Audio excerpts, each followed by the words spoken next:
오늘의 헤드라인 뉴스입니다. 미국 고용지표가 시장 예상을 크게 웃돌며 뉴욕 증시가 상승 마감했습니다. 독립기념일을 앞두고 조기 마감한 뉴욕 증시에서 S&P 500과 나스닥은 사상 최고치를 경신했고 다우지수도 340포인트 넘게 상승했습니다. 트럼프 행정부의 관세 정책에도 불구하고 6월 고용시장이 견조한 흐름을 이어가자 경기 침체 우려가 완화된 것으로 풀이됩니다. 트럼프 미국 대통령과 푸틴 러시아 대통령의 우크라이나 사태 관련 협의가 별다른 합의 없이 마무리됐습니다. 트럼프 대통령은 전쟁 조기 종식을 위한 제안을 내놨지만 푸틴 대통령은 러시아의 특별 군사작전 지속 의지를 분명히 하면서 양국 간 입장차만 다시 확인했습니다. 우크라이나는 무조건적인 휴전을 요구하고 있지만 러시아는 우크라이나의 나토 가입 추진을 갈등의 근본 원인으로 지목하며 강경한 태도를 이어가고 있습니다.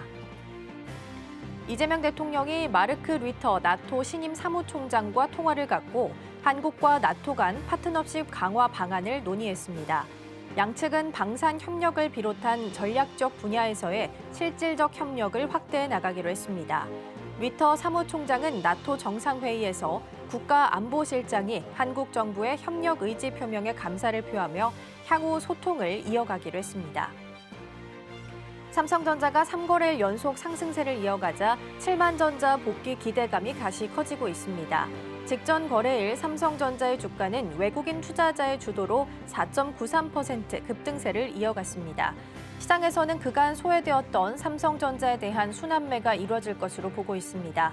다만 2분기 실적은 시장 전망치를 밑돌 것으로 보여 단기 주가에는 부담이 될 수 있다는 평가도 나왔습니다.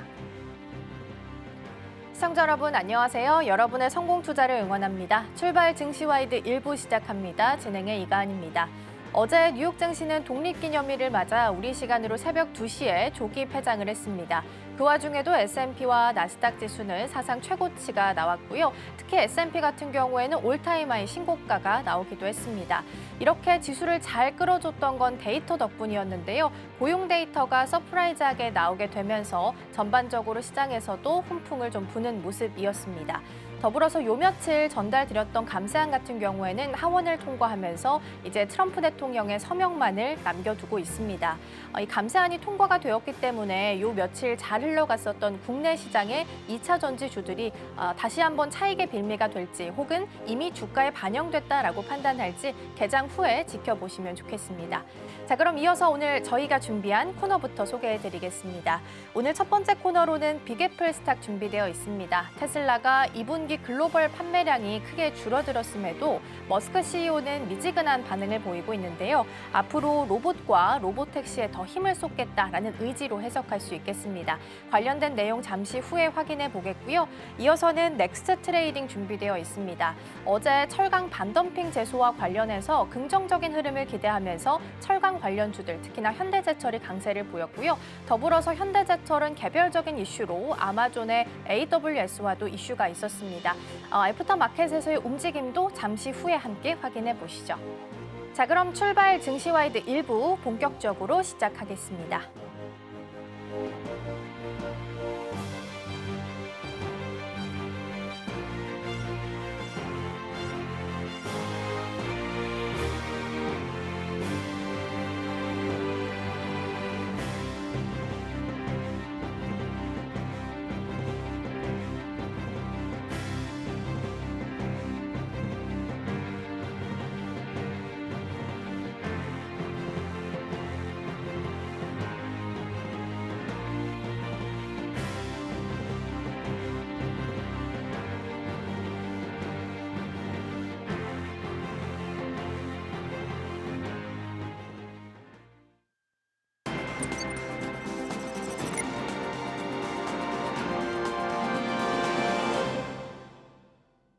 네, 오늘의 첫 번째 코너 빅애플 스탁으로 이어가 보도록 하겠습니다. 오늘 도움 말씀에는 서울경제TV 윤경철 본부장 자리해 주셨습니다. 본부장님 어서 오세요. 네, 안녕하십니까? 네, 오늘도 6가지 경제 키워드 준비되어 있고요. 먼저 첫 번째 키워드부터 화면을 통해서 만나보시죠.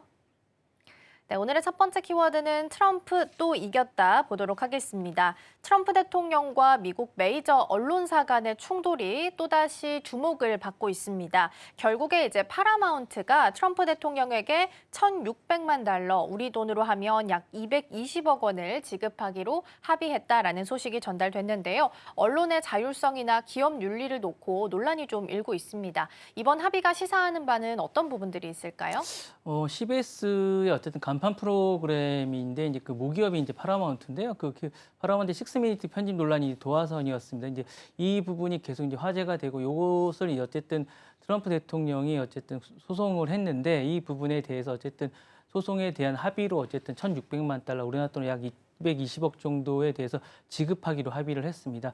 다만 이 부분에 대해서 이제 그 문제가 됐던 부분에 대해서 이제 왜 합의를 했냐에 대한 부분은 파라마운트가 이 부분에 대해서 지금은 이제 스카이댄스와 이제 80억 달러 정도 규모의 합병을 추진 중이었습니다. 그래서 이 거래를 성사하기 위해서는 트럼프 행정부가 장악한 연방통신위원회죠. 이제 FCC의 승인이 이제 필수적인데 소송이 장기화될 거에 합병이 무산될 위험이 있다 보니까 기업 이사회가 신속한 합의를 선택한 게 아닌가라는 생각이 들고요. 그러다 보니까 이제 언론 자유와 기업 윤리가 충돌한다는 약간 이런 부분이 있었고 파라마운트의 트럼프 대통령이 제기한 식스미니트의 어쨌든 편집 논란의 소송에 대해서 언론의 편집권과 미국 수정헌법 1조에 근거해서 법적 근거가 이제 약하다고 판단했음에도 불구하고 결국 이제 합의를 한 게 아닌가라는 생각이 듭니다. 물론 여기에 대해서는 약간 문제가 좀 있고 논란이 있습니다. 그렇지만 이 부분에서 빨리 해서 자신들의 이익을 취했다라는 얘기가 있는데 향후에 이 부분에 대해서 이제 논란이 문제가 있지 않을까라는 생각이 들고요. 언론 자유와 기업 윤리가 충돌한다는 이야기도 계속 나오고 있습니다.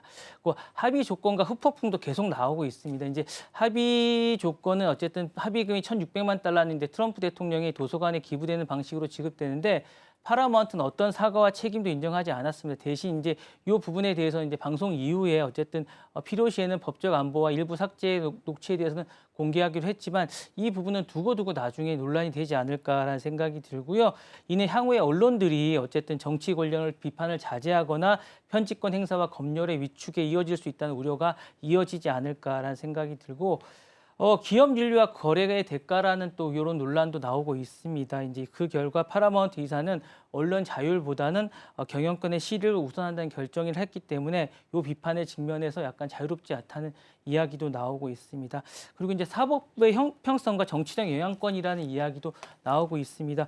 트럼프 대통령은 어쨌든 100억 달러 이상이라는 엄청난 소송을 제기하고 실질적인 승리를 어쨌든 거둔다는 그림은 사실 좀 문제가 좀 있습니다. 왜냐하면 자신의 어쨌든 대통령이라는 큰 어쨌든 권력을 이용해서 소송을 제기했고 또 자신의 FCC라는 어쨌든 그런 권력을 이용해서 이런 부분을 이용했기 때문에 나중에라도 좀 문제가 되지 않을까라는 생각이 있고 법적 근거가 약하다는 어떤 내부 판단에도 불구하고 어쨌든 합의를 했다는 점에서 정치적 영향력이 어쨌든 사법적 절차에 의해서 작용했다는 선례를 또 남기기 때문에 이 문제 또한 문제가 되지 않을까라는 생각이 듭니다. 여러모로 좀 약간 문제가 좀 많다라는 생각이 들어서 여러모로 씁쓸하지 않다라는 생각이 좀 듭니다.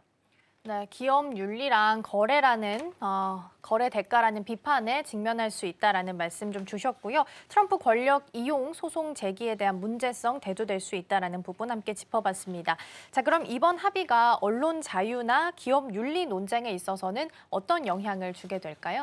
이거 상당히 좀 약간 자유롭지 않다라고 얘기하는데 언론들이 어떻게 평가하는지를 좀 지켜볼 필요가 좀 있을 것 같아요. 이제 CNN은 이 부분에 대해서 불안한 전개라고 얘기했습니다. 이제 CNN의 브라이언 스텔서는 이 합의에 대해서 불안한 전개라고 강하게 비판했고 이는 언론에 이제 트럼프가 돈을 지불하며 마음을 피하기 위한 전략에 돌입했다라고 이야기를 했습니다. 상당히 안 좋은 얘기고 물론 이제 이 부분에서 좋게 얘기하는 데도 있습니다. 폭스트 뉴스는 작지만 의미 있는 승리였다. 물론 이게 사실 친정부이기 때문에 어차피 좋은 이야기를 했습니다. 그래서 트럼프의 승리라고 환영하는 분위기라고 얘기했지만 다른 매체들은 다 이제 비판적으로 얘기했습니다. 뉴욕 타임즈는 엄청난 양보라고 평가를 했습니다. 그러면서 트럼프의 언론 압박 미디어에 산에 미치는 영향에 대해서 사실은 엄청나게 향후에 어떻게 될지는 모르겠다라고 얘기하면서 걱정스러운 시선을 보냈고요. 나머지 언론들도 마찬가지입니다. 사실은 험핑턴 포스트 스페인판은 이 부분에 대해서 상당히 내부 비판을 상당히 많이 했고요. 독일의 디 월트라는 잡지는 10억에서 이 부분에 대해서 법적 방어라기보다는 조기 합의를 택했다고 얘기하면서 상당히 우려스러운 얘기를 했고 가디언지도 명랑없지 못하다라고 이야기를 하면서 이제 이 부분에 대해서 사실은 언론이 권력 앞에 굴복했다라고 얘기를 했습니다. 저널리즘의 가장 슬픈 날이라고 약간 얘기를 했습니다. 타임지는 언론이 일반적인 편집권 행사로부터 이제 권력이 지나치게 법적 위협으로부터 넘어가는 위험한 길을 선택했다라고 이야기를 했습니다. 그래서 모든 언론들이 이 부분에 대해서 걱정스러운 얘기를 했고요. 향후에 이 부분에 대해서 상당히 우려스럽지 않을까라고 이야기를 하면서 이야기를 했습니다. 그래서 이 부분은 우려가 상당히 있지 않을까라는 생각을 했고 미디어 재편이라는 이기 어젠다라는 설명이 있습니다. 이 부분은 상당히 우려스럽다라는 생각이 좀 듭니다. 그래서 그렇다면 이렇게 왜 트럼프는 이 언론에 대해서 이렇게 이야기를 할까라는 생각이 드는데 이건 약간 이런 생각이 좀 듭니다. 그러니까 트럼프가 미디어 재편이라는 이기 어젠다의 서막이 아닐까라는 생각이 드는데 핵심 축은 이런 것 같아요. 정보 질서를 장악하라는 생각이 들지 않을까라는 생각이 드는데 대체 언론을 육성하는 생각이 들면서 언론을 장악하면서 자신의 힘을 좀 과시하는 게 아닌가라는 생각이 듭니다. CBS 어떤 사안은 단순한 하나의 리얼리티 쇼나 인터뷰 문제가 아니라 정통 언론을 장악함으로써 이제 대통령 중심의 정보 시스템을 재편하라는 어떤 프로젝트의 어떤 서막이 아닌가라는 생각이 들고 어쨌든 자신의 정당성과 어쨌든 요 부분에 어쨌든 자신의 권력을 어쨌든 정당함으로써 사후에 어쨌든 요 부분을 하면서 내년에 어쨌든 중간 선거에 어쨌든 권력을 재편하려는 어떤 서막이 아닌가라는 생각이 듭니다. 이러면서 경제 권력과 정치 권력을 재통합하려는 실험이 아닐까라는 생각이 들고요. 사법 리스크를 무력화하면서 상후에 어쨌든 소송전에 대한 어떤 전략을 재확립하려는 그런 생각이 좀 들면서 이렇게 될 것 같은 생각이 들고요. 이렇게 되면 향후에 어쨌든 재갈을 물리는 상황이 되기 때문에 어떤 권력도 제가 볼 때는 권력 앞에서 자유롭게 이야기를 할 수 없는 그런 구조가 되지 않을까라는 생각이 들면서 이 부분은 좀 더 지켜봐야 될 것 같지만 제가 볼 때는 결코 좋은 방식이 아니다라는 생각이 들면서 좀 씁쓸하다는 생각이 들면서 다시 한 번 더 이거는 우리가 한 번 더 지켜봐야 될 것 같은 그런 생각이 듭니다. 네. 네, 중간 선거에 있어서 권력을 재편하는 의도로 해석할 수 있겠고 소송 전에 대해서도 재확립에 대한 의지가 나타난다라는 부분으로 정리해 주셨습니다. 첫 번째 키워드 만나봤고요. 이어서 두 번째 키워드 함께 살펴보도록 하겠습니다. 네, 두 번째 키워드는 매출 급락에도 웃는 머스크 보도록 하겠습니다. 테슬라가 2분기 글로벌 판매량이 13% 정도 하락을 했음에도 불구하고 머스크 CEO는 그건 중요하지 않다라는 반응을 미적지근하게 보이고 있습니다. 이를 두고서 머스크가 앞으로는 로봇이나 로보택시에 좀 더 의지를 두는 거 아니냐라는 해석의 목소리가 나오고 있는데요. 머스크의 태도를 통해서 어떤 부분들을 살펴볼 수 있을까요? 저는 이걸 보면서 이제 머스크의 철학이 좀 있다라고 좀 볼 수 있을 것 같아요. 기본적으로 이제 머스크의 철학을 좀 보셔야 될 것 같은 생각이 있는데 단기 실적보다는 장기 생태계 플랫폼의 기업과 철학이 좀 있는 것 같습니다.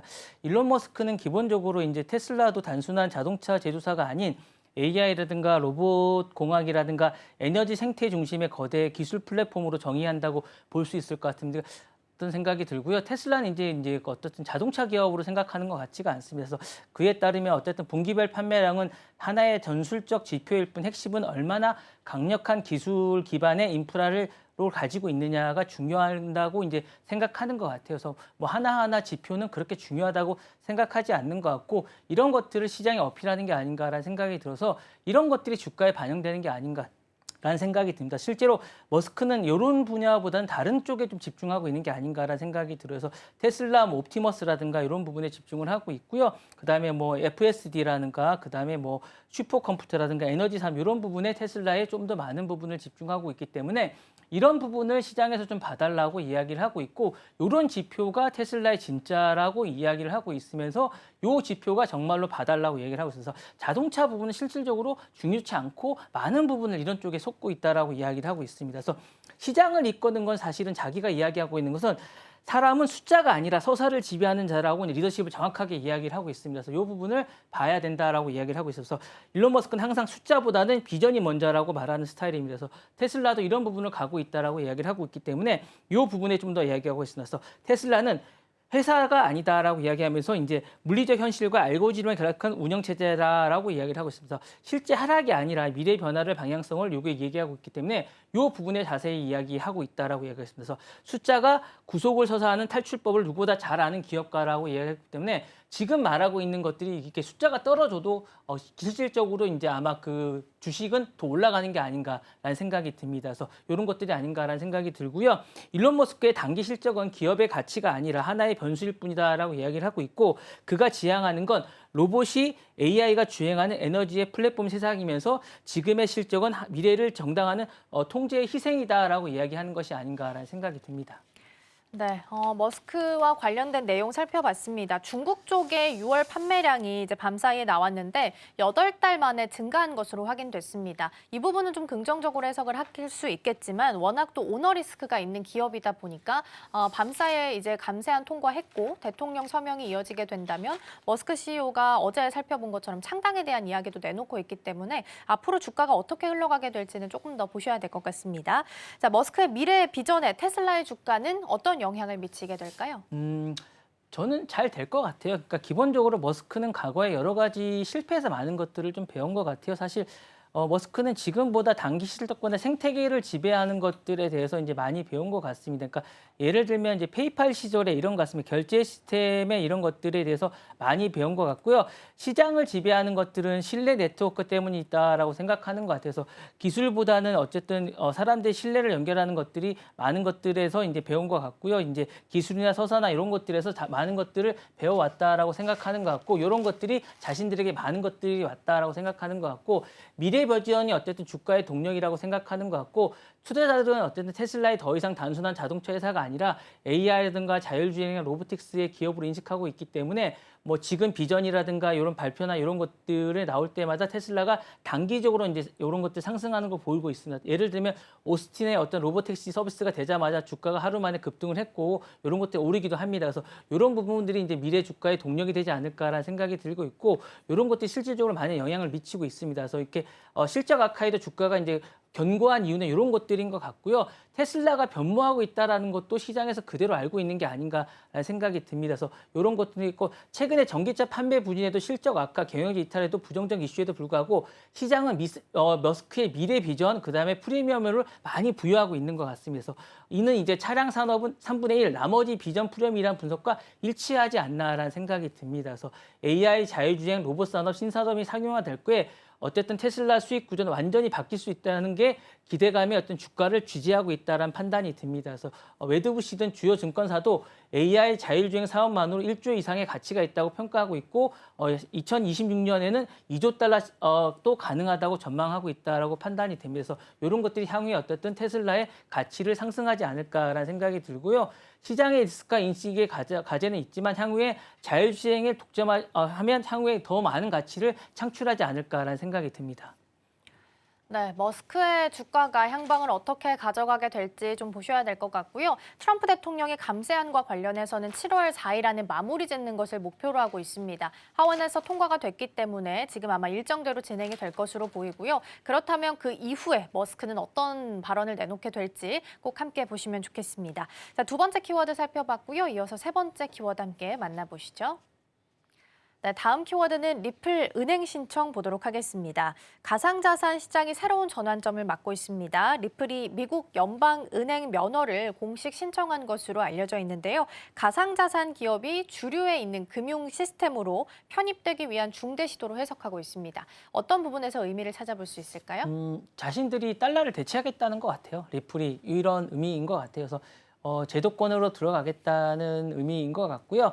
규제의 명확성과 신뢰를 제고하겠다는 생각인 것 같고 은행을 신청한 건 그런 것 같습니다. 그래서 FED 계좌 확보는 이제 결제 시스템과 최상위의 진입을 좀 의미하는 것 같습니다. 그래서 뭐 이런 네트워크 우회를 해서 중앙 결제를 들어가는 시도인 것 같고 이 부분은 뉴욕주나 이런 부분에서 어떤 투명성에 어쨌든 제도권의 진입을 하겠다는 의미가 이제 일단 의미인 것 같습니다. 그러니까 고속도로를 깔겠다는 겁니다. 그래서 자신들이 이쪽으로 들어가서 이제 리플이 자신들에게 은행을 신청하게 되고 금융권에서 그러니까 약간 음지나 좀 편하게 쓸 수 있게끔 자신들을 인정해달라는 것 같습니다. 만약에 이렇게 되면 국가 간의 통화의 기축 통화나 이런 부분에 국가 간의 어쨌든 통화의 이런 부분에서 이제 자신들이 최상위의 통화로서의 어쨌든 권한을 갖겠다는 의미이기 때문에 주류 금융권의 시스템에 직접 연계를 하게 될 거면 리플은 단순한 결제 시스템에 나아가서 어쨌든 이런 부분에서 서비스로서 자신의 영역을 확대하게 되거든요. 그러면 제가 볼 때는 통화로서의 어쨌든 기축 통화로서의 가치를 상당히 높게 되지 않을까라는 생각이 들고 그렇게 되면 제가 볼 때는 달러보다 더 위쪽으로 갈 가능성도 상당히 높게 됩니다. 그러면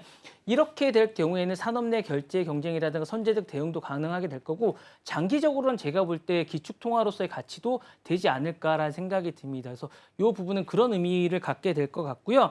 암호화폐 기업 최초로 제도권 신입을 하게 되겠지만 장기적으로는 아마 기축 통화로서의 가치를 갖게 되겠다는 의미가 아마 있지 않을까라는 생각이 됩니다. 요것까지 아마 생각하는 그런 의미가 아닐까라는 생각이 듭니다.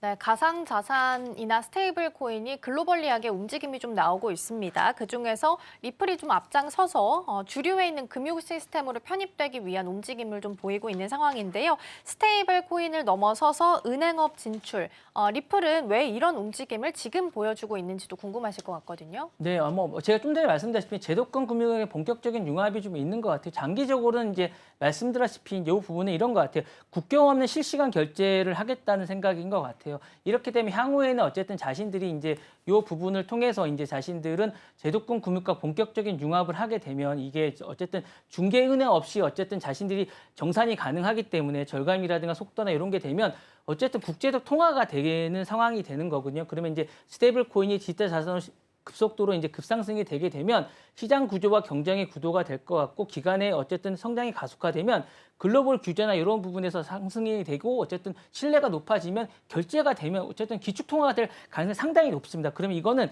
어쨌든 디지털 준비 통화처럼 가능하게 되면 저는 이게 중앙은행으로서 디지털 화폐의 연결 허브로 등장하게 될 거고 이거는 게임 룰 자체가 바뀌게 됩니다. 그러면 이건 저는 상당히 제가 볼 때는 상당히 높은 기축 통화가 될 가능성이 있고 이렇게 되면 돈의 흐름이라든가 결제 인프라라든가 위상이라든가 여기 완전히 바뀌지 않을까라는 생각이 들고 이렇게 되면 제가 볼 때는 게임 체인저가 되지 않을까라는 생각이 들면서 이건 코인의 시대가 아니라 디지털 금융 자체가 재설계되는 순간이 되지 않을까라는 생각이 들면서 이걸 노리는 변화가 되지 않을까라는 생각이 들면서 이건 완전히 다른 세상이 될 것 같은 그런 생각이 들고요. 이 자체는 완전히 변화의 시기가 되지 않을까라는 생각이 들면서 요건 어쨌든 요 자체가 결제망이 작동만 되면 제대로 되는 세상이 될 것 같은 그런 생각이 듭니다.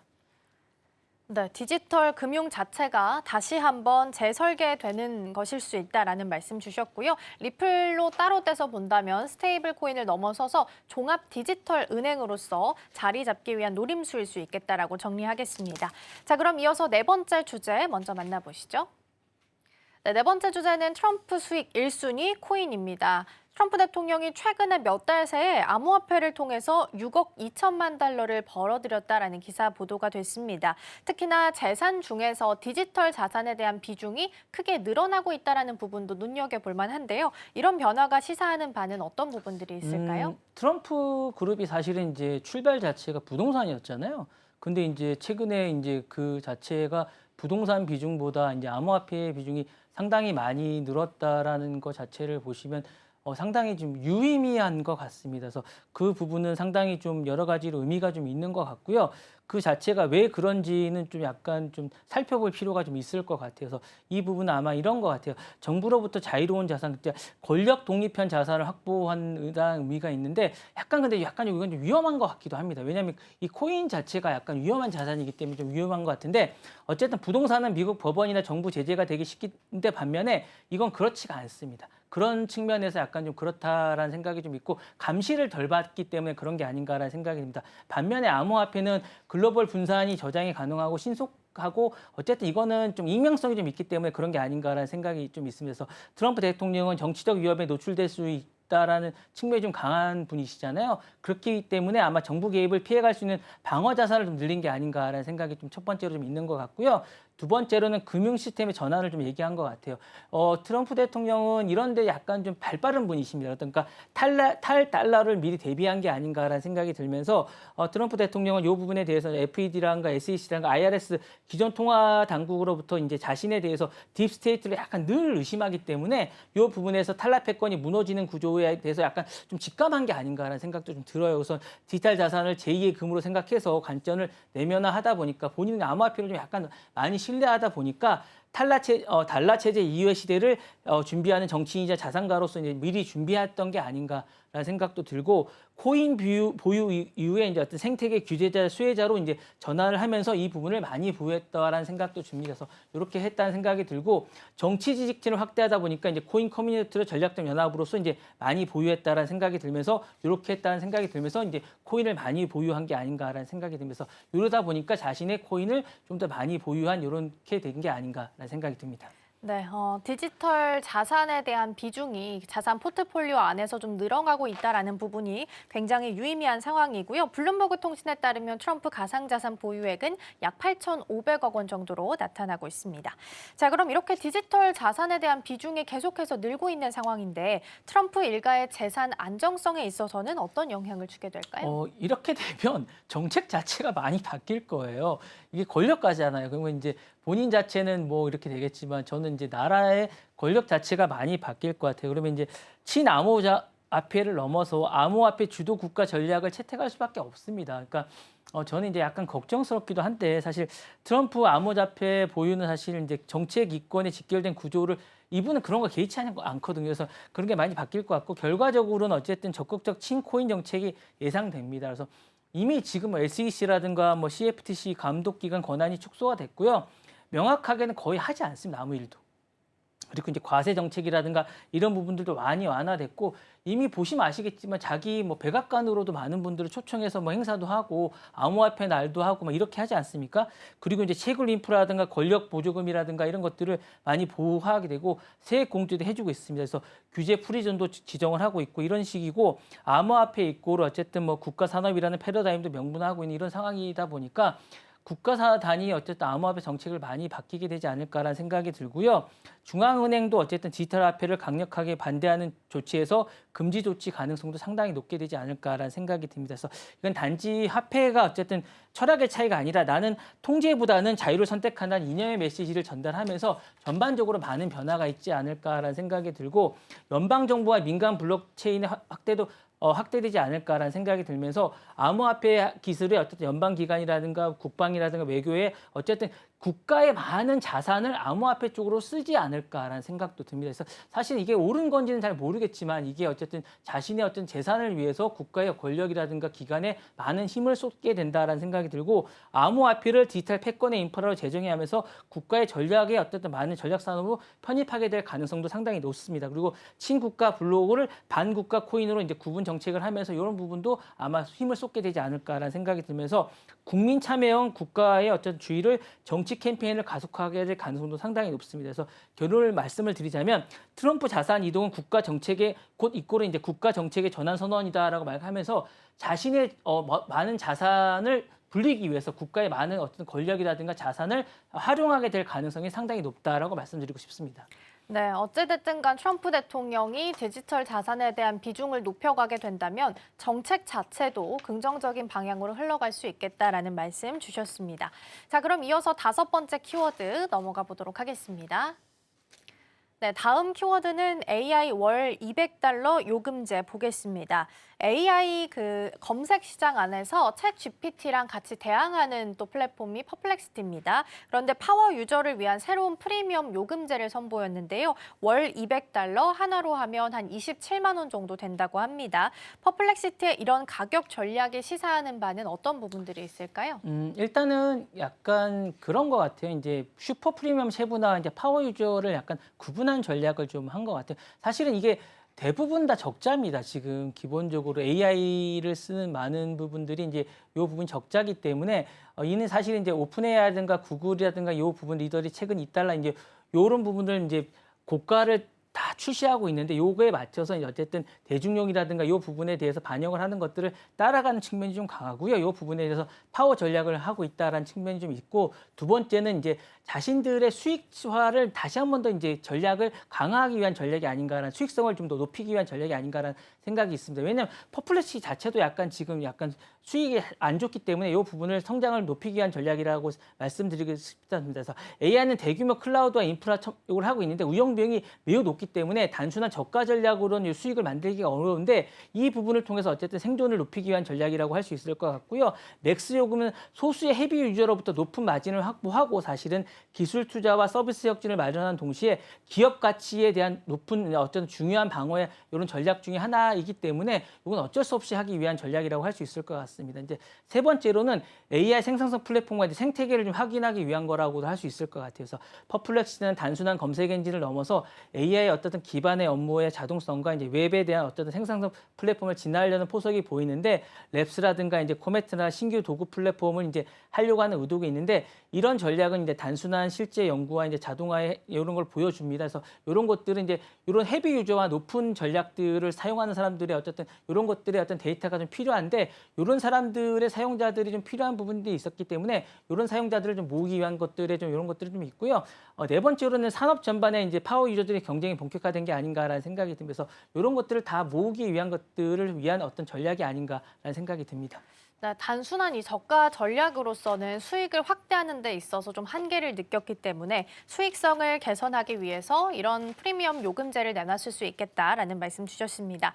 자, 그럼 이렇게 가격 정책을 내놓게 됐는데 AI 산업 전체에 있어서 수익 모델의 변화에도 같이 영향을 좀 주게 될까요? 예, 이런 수익 모델은 계속 이렇게 갈 것 같아요. 그러니까 극과 극인 수익 모델은 계속 갈 것 같고요.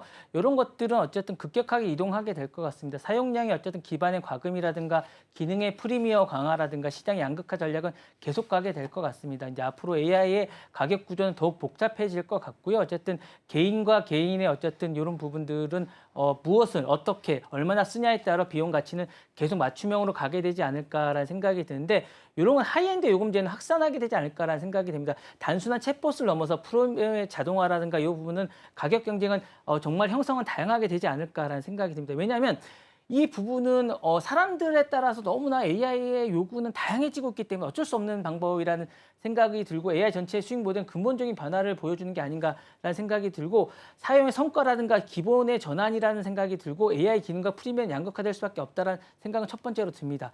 두 번째로는 수익성 방어와 지속 가능성의 성장 전략이기 때문에 어쩔 수 없다라는 생각은 듭니다. 이게 지금 점점 더 적자가 심해지기 때문에 이 구조는 어쩔 수 없다라는 생각은 들고요. 그리고 마지막으로는 산업 전반의 가공 구조와 투명성의 이슈가 계속되고 있기 때문에 향후에 이 부분은 어쩔 수 없이 계속 이렇게 갈 수밖에 없다라는 생각은 듭니다. 네.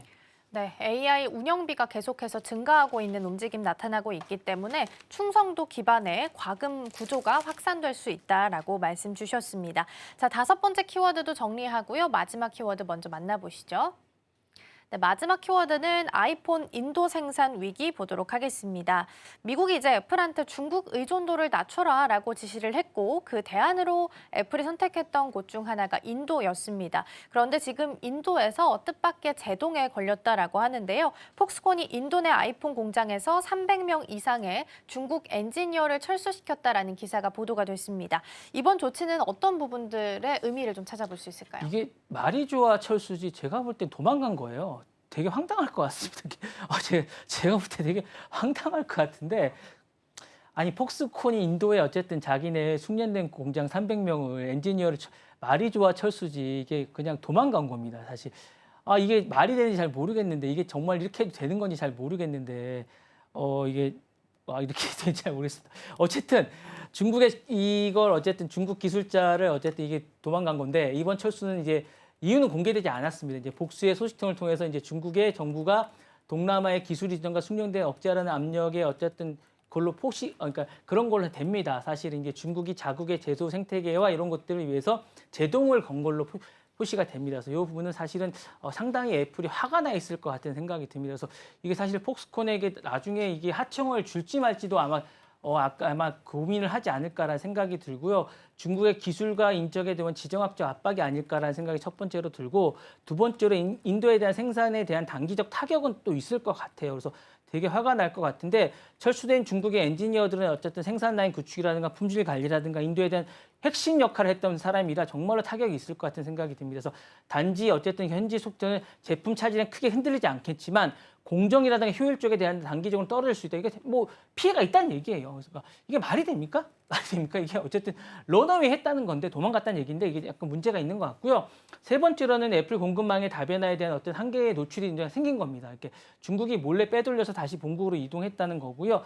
네 번째로는 글로벌 공급망에 대한 불확실성이 다시 한번 확대가 됐습니다. 그러니까 이게 이제 어쨌든 이걸 한 거는 폭스콘을 어쨌든 이쪽 중국에 있던 사람들을 이제 인도로 옮겨서 다변화하겠다는 전략인데 이게 실패했다는 얘기입니다. 이렇게 이제 못하겠다는 얘기인데 향후에 이게 어떻게 될지는 좀 더 두고 봐야겠지만 애플의 인도 전략은 어쨌든 실패가 됐다는 얘기인데 그렇다면 이게 어떻게 향후에 할 수 있을까? 베트남으로 옮기는 전략이라든가 나중에 옮길 수 있는 전략은 이제 할 수 없다는 얘기인데 그러면 어떻게 할 수 있다는 얘기는 향후에 어떻게 할지에 대해서는 고민이 될 수밖에 없는데 애플은 어떻게 할 수 있을지는 우리가 좀 더 지켜봐야 되지 않을까라는 생각이 들고 이건 사실 애플만의 문제는 아닙니다. 지금 이런 전략을 쓰고 있는 건 삼성전자도 마찬가지고 LG도 마찬가지인데 그럼 이런 것들에 대해서 중국의 이제 기술자를 갖고 있고 이거를 다변화해야 되는 우리가 만약에 지금 이 관세 전략 때문에 중국의 공장을 갖고 있는 많은 국가들이 다른 나라로 해야 되는 많은 국가들이 옮겨야 되는데 숙련된 사람들 옮겨야 되는 많은 국가들이 그러면 어떻게 할지에 대한 고민이 있는데 이걸 어떻게 해야 될지를 잘 모르겠다라고 생각하면 이거 어떻게 해야 될지에 대한 고민이 있을 텐데 향후에 이 부분을 어떻게 고민해야 될지에 대한 부분들을 아마 고민해야 되지 않을까라는 생각이 듭니다. 네, 애플의 공급망 다변화 전략에 있어서 여전히 과제가 남아있는 상황입니다. 인도를 선택했지만 인도 안에서도 도망가는, 그러니까 철수하는 사태가 벌어지게 되면서 일단은 논란을 좀 빚고 있습니다. 아이폰 17 대량 생산을 앞두고 있는 상황에서 이런 조치가 발생했기 때문에 더 큰 문제가 좀 될 수 있을 것 같은데요. 이번 조치가 애플 공급망 재편에 있어서는 어떤 신호를 보이고 있다라고 해석할 수 있을까요?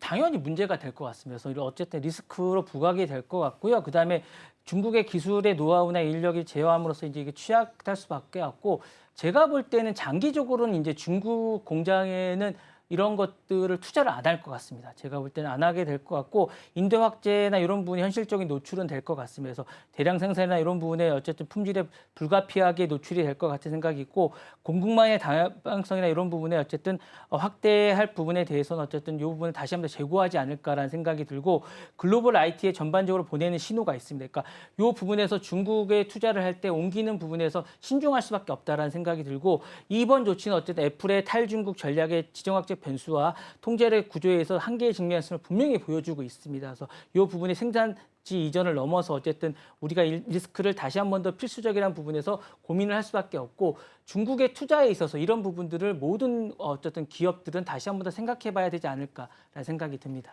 네, 중국은 기술 유출 차단을 위해서 인력 철수에 있어서 좀 압박을 가하는 상황이고요. 공급망 다변화 정책에 있어서는 한계가 지금 노출되고 있다라는 말씀 주셨습니다. 단순 이전으로는 좀 부족할 수도 있으니까 뉴스 체크 더 해보셔야겠습니다. 자, 6가지 경제 키워드까지 잘 살펴봤고요. 본부장님과는 여기서 인사 나누겠습니다. 오늘 말씀 고맙습니다. 네, 감사합니다.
어제 정규장 마감 이후 시장은 어떤 흐름을 보였을까요? 애프터마켓에서 유독 눈에 띄었던 종목들, 오늘 장에 어떤 힌트 줄 수 있을지 함께 살펴보시죠.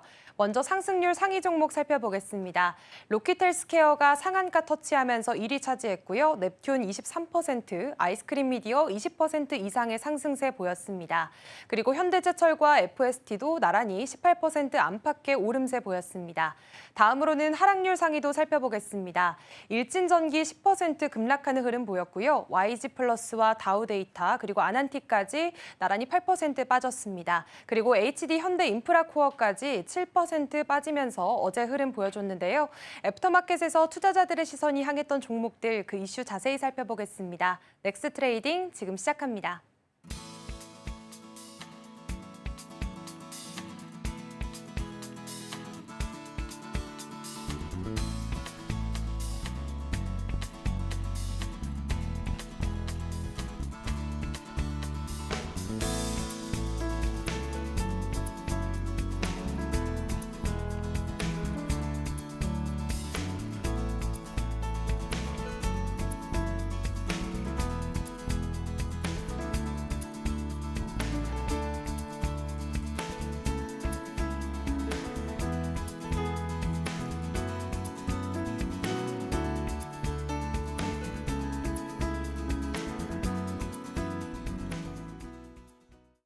네, 계속해서 넥스트 트레이딩으로 이어가 보도록 하겠습니다. 오늘 첫 번째 종목으로는 로킷 헬스케어부터 보겠습니다.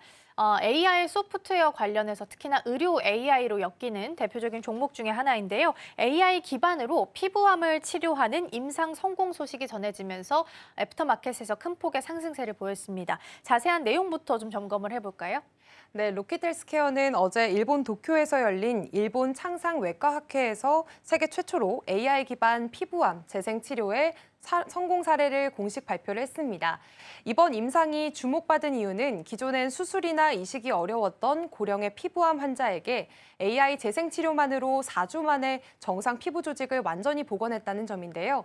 이 임상은 학회 회장이자 일본 도쿄의대 교수인 마츠무라 하지메 박사가 직접 진행을 했고 결과는 SCI급 국제학술지에도 정식으로 게재가 됐습니다. 무엇보다 면역 거부 반응이 없었고요. 흉터도 거의 남지 않았다는 점에서 안정성과 효과 모두 인정받았다는 평가가 나오고 있습니다. 코나 이마 그리고 뺨 같은 미용적으로 중요한 부위에도 적용이 가능하다는 점이 투자자들의 관심을 끌었습니다. 네, 일단은 로켓 헬스케어 관련된 이슈 좀 살펴보고 있는데요.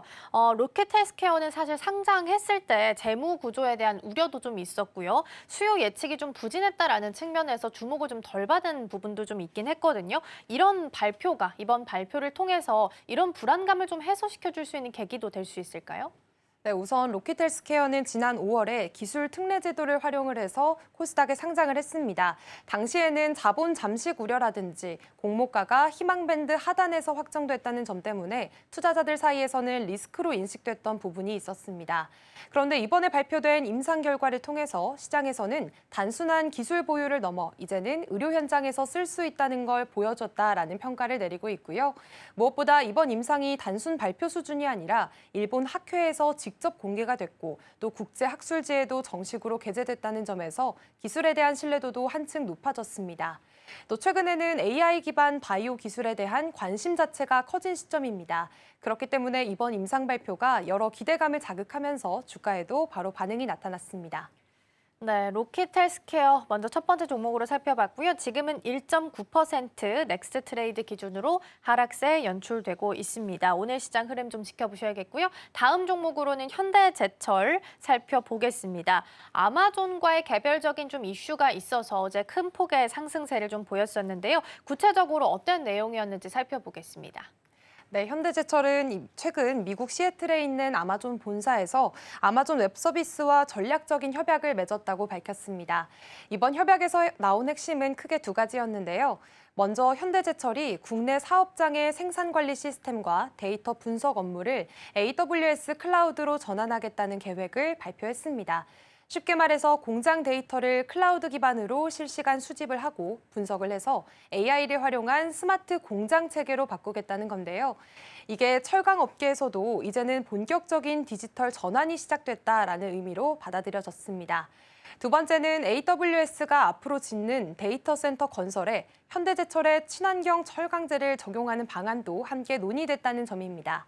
글로벌 ESG 트렌드와도 맞닿아 있는 이슈이기 때문에 현대제철의 저탄소 고급 철강 소재가 세계 시장에서도 쓰일 수 있다라는 기대감이 커졌고요. 협약식에는 양사 임원들이 직접 참석을 해서 단순한 업무 협약이 아니라 이제 실제 실행력이 있는 협력이라는 점도 강조가 됐습니다. 이런 여러 가지 요소들이 맞물리면서 어제 애프터마켓에서 주가가 급등을 했습니다. 네, 현대제철은 아마존에 대한 개별적인 이슈도 있었지만 매크로적으로 봤을 때 철강주에 속해 있기 때문에 강세를 보인 이유가 하나 더 있었습니다. 어떤 배경이 있었을까요?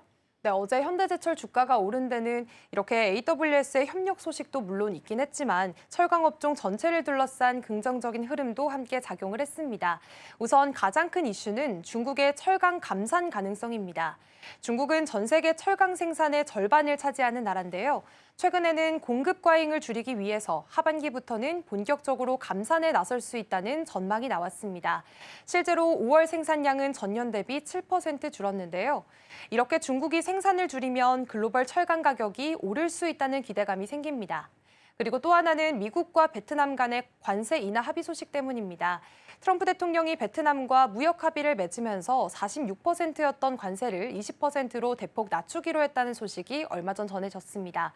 이게 한국 철강업계도 좀 비슷한 방식으로 협상을 해볼 수 있지 않겠느냐 하는 기대감으로 번졌고요. 그러면서 철강 품목별 관세 인하에 대한 기대감도 함께 퍼진 상황입니다.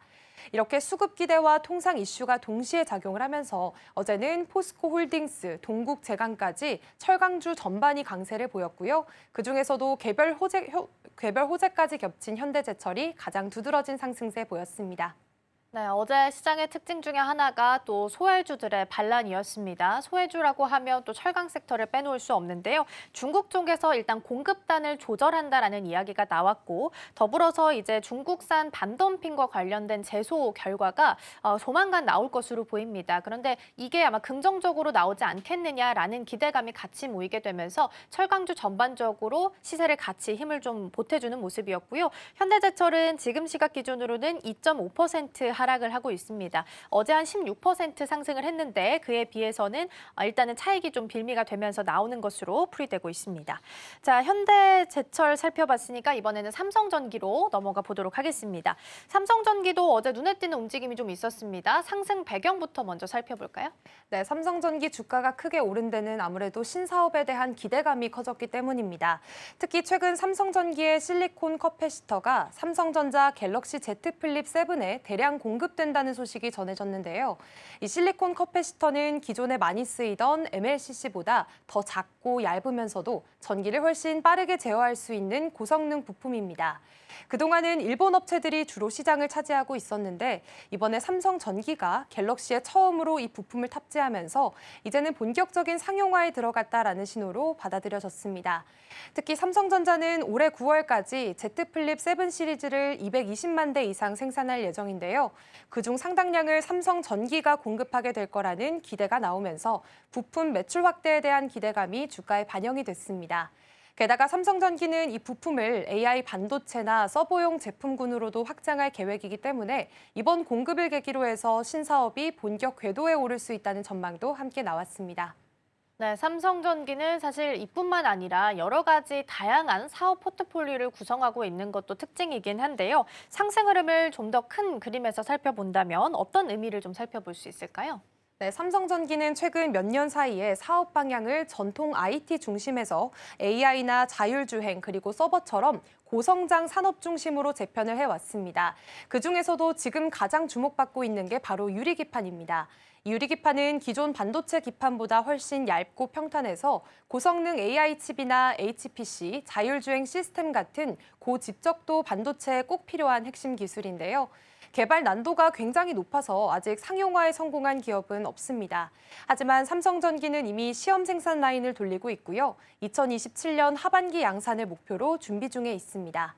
만약 이 유리기판을 실제로 양산에 성공하게 된다면 삼성전기는 완전히 새로운 기술 주도권을 잡는 회사로 평가될 수 있다는 분석이 나오고 있습니다. 게다가 ESG 측면에서도 RE100이나 친환경 공정 확대 같은 지속 가능 경영 성과도 함께 보여주고 있어서 해외 투자자들의 관심도 꾸준히 이어지고 있는 상황입니다. 네, 삼성전기 같은 경우에는 MLCC 하면 가장 대표적인 종목인데 최근에는 유리기판이나 컵패시터까지도 같이 좀 사업 포트폴리오를 다각화하는 모습 나타나고 있고요. 참 움직임이 둔한 종목 중에 하나기는 합니다. 오늘 움직임 먼저 프리마켓에서 살펴보면요. 지금 0.28% 강보합 수준에서 흘러가고 있다는 부분 챙겨드립니다. 자, 그럼 이번에는 반대로 하락한 종목도 살펴보겠습니다. 바로 하이브인데요. 최근에 이제 BTS 완전체 복귀 이야기가 나오게 되면서 사실 오름세를 보였고 기대도 많이 할 수밖에 없는 상황이긴 합니다. 그런데 애프터마켓에서는 오히려 하락을 했습니다. 하락 배경 살펴볼까요? 네, 하이브 주가가 어제 급락을 했던 건 이 방시혁 의장이 사기적 부정거래 혐의로 이 금융감독원의 조사를 받았다는 소식이 전해졌기 때문입니다. 보도에 따르면 방 의장은 하이브가 상장하기 전에 일부 투자자들에게 IPO 계획이 없다라고 말하면서 지분을 넘기게 해놓고 실제로는 상장 절차를 진행한 혐의를 받고 있는데요. 특히 이 과정에서 방 의장이 지분 매각 이후 생긴 차익의 일부를 정산받았다는 정황도 드러났습니다.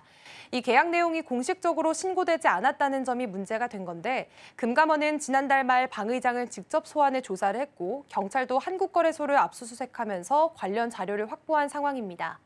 이런 수사 소식이 전해지면서 시장에서는 기업 투명성에 대한 우려가 커졌고요. 결국 주가도 어제 하락을 했습니다. 하이브만 놓고 봤을 때는 호자랑 악재랑 딱 하나씩 이렇게 나온 것 같아요. 일단 오너 리스크가 좀 불거지게 되면서 어제는 급락을 보였습니다. 그러나 전체적인 매크로적으로 봤을 때는 엔터는 일단 한한령 해제에 대한 기대감도 있고 더불어서 관세 무풍지도로 불리고 있어서 추가적으로 상승이 가능할지는 조금 더 지켜보셔야 될 것 같은데요. 이렇게 단기적으로는 오너 리스크가 발목을 좀 잡고 있는 상황입니다. 주가 흐름에는 어떤 영향을 주게 될까요? 네, 하이브는 지난 6월 한 달 동안에만 16%나 주가가 오르면서 BTS 복귀에 대한 기대감이 이미 선반영된 측면이 있습니다. 그런데 이렇게 경영진 관련 의혹이나 조사 이슈가 불거지면 단기적으로는 투자 심리가 얼어붙기 쉬운데요. 이번 건은 특히 상장 전후 지분 거래에 대한 법적 논란이기 때문에 시장에서는 조사 결과를 지켜보자는 분위기가 당분간 이어질 것으로 보입니다. 아직까지는 방 의장이 기소되거나 제재가 확정된 건 아니고요. 금감원 조사 이후에 증권선물위원회에 거쳐서 검찰 고발 여부가 결정될 예정입니다. 시장에서는 수사 진행 상황이나 추가 악재가 더 나올 가능성에 따라서 주가가 더 조정을 받을 수 있다는 신중한 시각도 나오고 있습니다. 하지만 여기에다가 BTS 활동 재개라는 긍정적인 기대감 아직까지 가지고 있는 상황이기 때문에요. 한동안은 주가 변동성이 커질 수 있다는 평가도 많습니다. 일단은 하이브에 있어서 방시혁 의장 관련 조사 이슈가 단기적으로는 악재로 작용할 수밖에 없는 상황인데요. 하이브 주가에 영향을 미치고 있는 상황이고요. 오늘도 넥스트 트레이드 기준으로는 1.3% 하락을 하고 있습니다. 엔터주로서 대장주 역할을 많이 해왔었는데 주가 흐름 어떻게 흘러가게 될지 계속해서 체크해 보시면 좋겠습니다. 넥스트 트레이딩은 오늘 여기서 마치겠습니다. 김고은 앵커 고맙습니다. 네, 고맙습니다.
전일장 이슈와 오늘장 분위기 짚어보겠습니다. 개장까지 8분 남은 시점 스탁포인트 시작하겠습니다. SCTV 공대원 전문가와 함께합니다. 어서 오세요.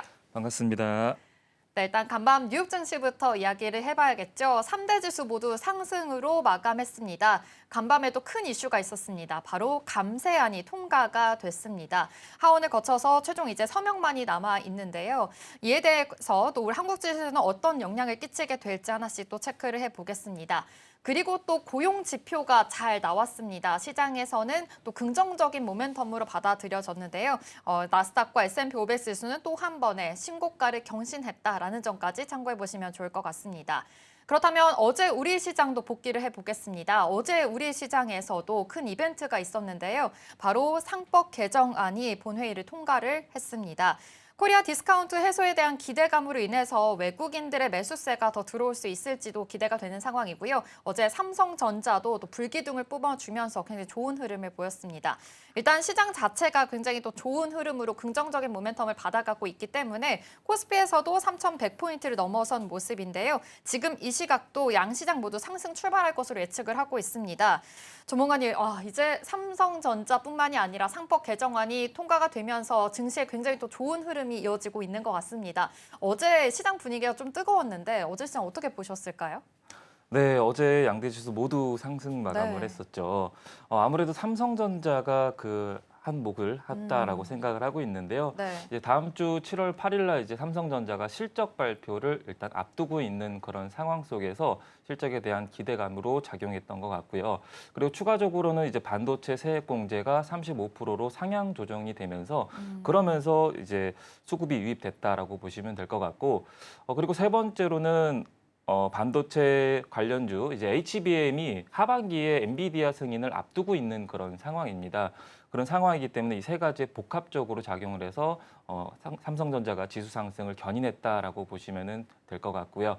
오늘 같은 경우도 아무래도 고용 지표가 긍정적으로 나왔기 때문에 미증시가 모두 상승 마감을 했고요.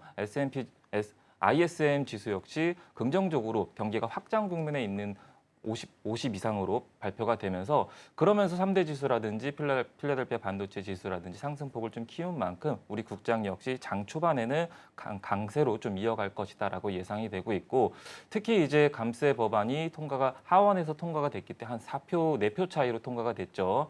통과가 됐기 때문에 그에 맞는 수혜주가 이제 태양광이 어제 간밤에 많이 올랐습니다. 선런도 한 17% 정도 오름세를 보였었고, 뭐 솔라엣지라든지 혹은 이제 퍼스트 솔라라든지 그런 쪽이 다 태양광 쪽이 수혜 기대감 때문에 다 급등세를 보였거든요.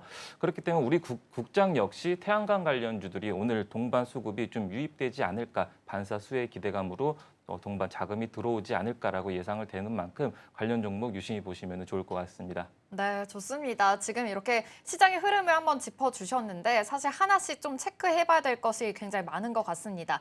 일단 삼성전자 이야기부터 해봐야 될 것 같은데요. 어제 5%라는 또 강한 상승을 해줬습니다. 사실 SK하이닉스가 삼성전자보다 더 많이 잘 갔었기 때문에 더 탄력을 받았었는데 지금 감세안에 대해서도 지금 반도체에 대한 세액 공제를 더 늘어나게 할 것이다라는 이슈와 함께 이 잠정 실적이 나오면서 그에 대한 모멘텀까지 좀 받아가는 모습입니다.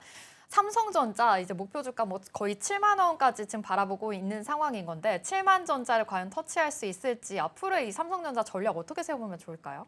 저는 7만 전자를 충분히 터치할 수 있다라고 그래요? 생각을 하고 있는데요. 다만 조정 국면은 거치면서 통과할 수가 있다라고 생각을 하고 있고요. 다만 증권사들별로 이제 실적이 좀 골드만삭스 쪽에서는 영업이익이 좀 감소할 것이다라고 5조 정도로 감소할 것이다라고 발언을 하는 이력이 있습니다. 그렇기 때문에 일단 실적을 뚜껑을 좀 열어봐야 그래야 이제 더 탄력을 받을 수가 있다라고 보시면 될 것 같고요. 다음 주 7월 8일 날 실적 발표를 앞두고 있는 그런 상황이기 때문에 그 전까지는 상승 탄력은 충분히 유효하다라고 보시면 되겠습니다. 그렇다면 여기에 더해서 사실 지금 삼성전자 하반기에는 엔비디아의 HBM3 관련된 또 기회 모멘텀까지 있는 상황인 거잖아요. HBM 관련 수혜주들도 지금 관련 소부장단에서도 상승하고 있는 흐름들이 나타나는데 삼성전자가 조금 아직은 우려감이 있다면 HBM 쪽으로 오히려 좀 투자 기회를 노려봐도 되지 않을까라는 모멘텀은 있는데 이쪽은 어떻게 생각하실까요? 아무래도 삼성전자라든지 SK하이닉스가 매출이 긍정적으로 실적이 나온다면은 네. HBM이라든지 뭐 CLX라든지 D램 이런 쪽도 같이 이제 낙수 효과가 이루어질 수가 있기 때문에요. 네. 관련 종목을 유심히 보시는 게 좋을 것 같고요. 실적 발표를 해서 뭐 HBM의 영업이익이라든지 그 확대가 어느 정도가 됐는지를 일단 분간하면서 공략해 보시는 게 좋겠다라고 생각하고 있고요. HBM은 결국에는 하반기에 엔비디아의 승인이 이루어지지 않을까라고 예측이 되는 만큼 타점을 잘 잡고 공략해 나가시면 좋을 것 같습니다. 네, 지금 미래 반도체에서도 1% 강세 흐름 이어지고 있고요. TLB도 1.4%, HBM 관련돼서 또 소부장단에서도 좋은 흐름 보여지고 있으니까요. 이 점도 참고해 보시면서 오늘 반도체 관련된 소부장 관련돼서도 투자 포인트 잘 세워보시면 좋을 것 같습니다.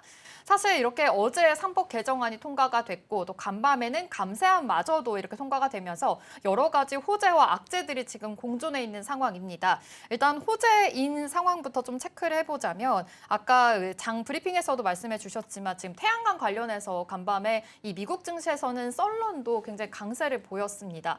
오히려 지금 태양광 세공제 이런 보조금이 폐지될 것이다라는 이야기는 있는데 오히려 이렇게 썬런이 강세를 보였다는 거는 뭐 우리나라 태양광 업체들도 같이 좋은 흐름 보일 수 있지 않을까라는 생각까지 드는데요. 이쪽의 전략은 어떻게 세워보면 좋을까요? 지금 하나솔루션이 좀 1.5% 상승하고 있거든요. 네, 태양광 쪽은 이거는 사실 화요일인가 수요일 한 번 더 한번 얘기를 네네. 드린 적이 있었었는데 지금 돈의 트렌드가 어제 반도체가 세액 공제가 35%로 상향 조정되면서 반도체 관련주들이 수급이 시세가 나왔던 만큼 요즘 트렌드가 법안이 통과되면서 반사 수익 수혜주가 기대되는 업종이 좀 강세를 보이고 있습니다. 오늘 같은 경우도 태양광 같은 경우도 그에 따른 수혜가 좀 기대가 되고 있는 그런 상황이라서 움직임을 예측해 볼 수가 있겠다라고 생각하고 있고요. 태양광 쪽은 기존에는 이제 세액 공제가 좀 축소되는 부분을 더 확대하면서 더 긍정적으로 바라볼 수가 있다라고 보시면 될 것 같고 뭐 하나솔루션이라든지 뭐 파루라든지 혹은 HD 에너지 솔루션이라든지 그런 쪽을 좀 유심히 보시는 게 좋을 것 같고 오늘 태양광이라든지 풍력 이런 쪽은 이재명 정부 역시 지속적으로 추진하고 있는 정책 중에 하나이기 때문에 저는 긍정적으로 전망을 바라보고 있습니다. 네, 좋습니다. 지금 이 시가 OCI 홀딩스는 4% 강세 흐름 이어지고 있고요. 하나솔루션도 1.5% 좋은 흐름 보여지고 있으니까요. 태양광 관련된 모멘텀도 확인해 보시면 좋을 것 같습니다. 우리 시장 출발해 보도록 하겠습니다.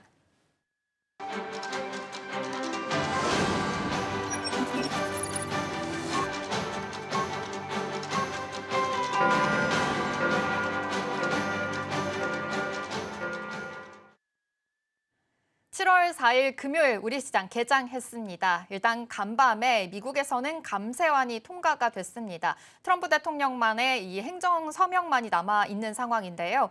그러다 보니 계속해서 감세안에 대한 우려도 있는 상황인 거고 또 호재도 있는 상황입니다. 이 점도 같이 따져보도록 하겠습니다. 어제는 우리나라에서는 상법 개정안이 통과가 됐죠. 그러다 보니 이 외국인들에 대한 매수세도 들어왔고요. 코리아 디스카운트의 해소에 대한 기대감도 있는 상황입니다. 역시 이 어제 감세한 그 상법 개정안 통과로 인해서 우리 증시는 좀 환호를 해주는 모습이었는데요. 오늘 우리 시장 양시장은 지금 엇갈린 흐름으로 출발하고 있습니다. 코스피가 0.2% 상승하면서 지나가고 있고요. 코스닥에서는 보합권에서 지금 등락하고 있다라는 점 체크를 해보시면 좋을 것 같습니다.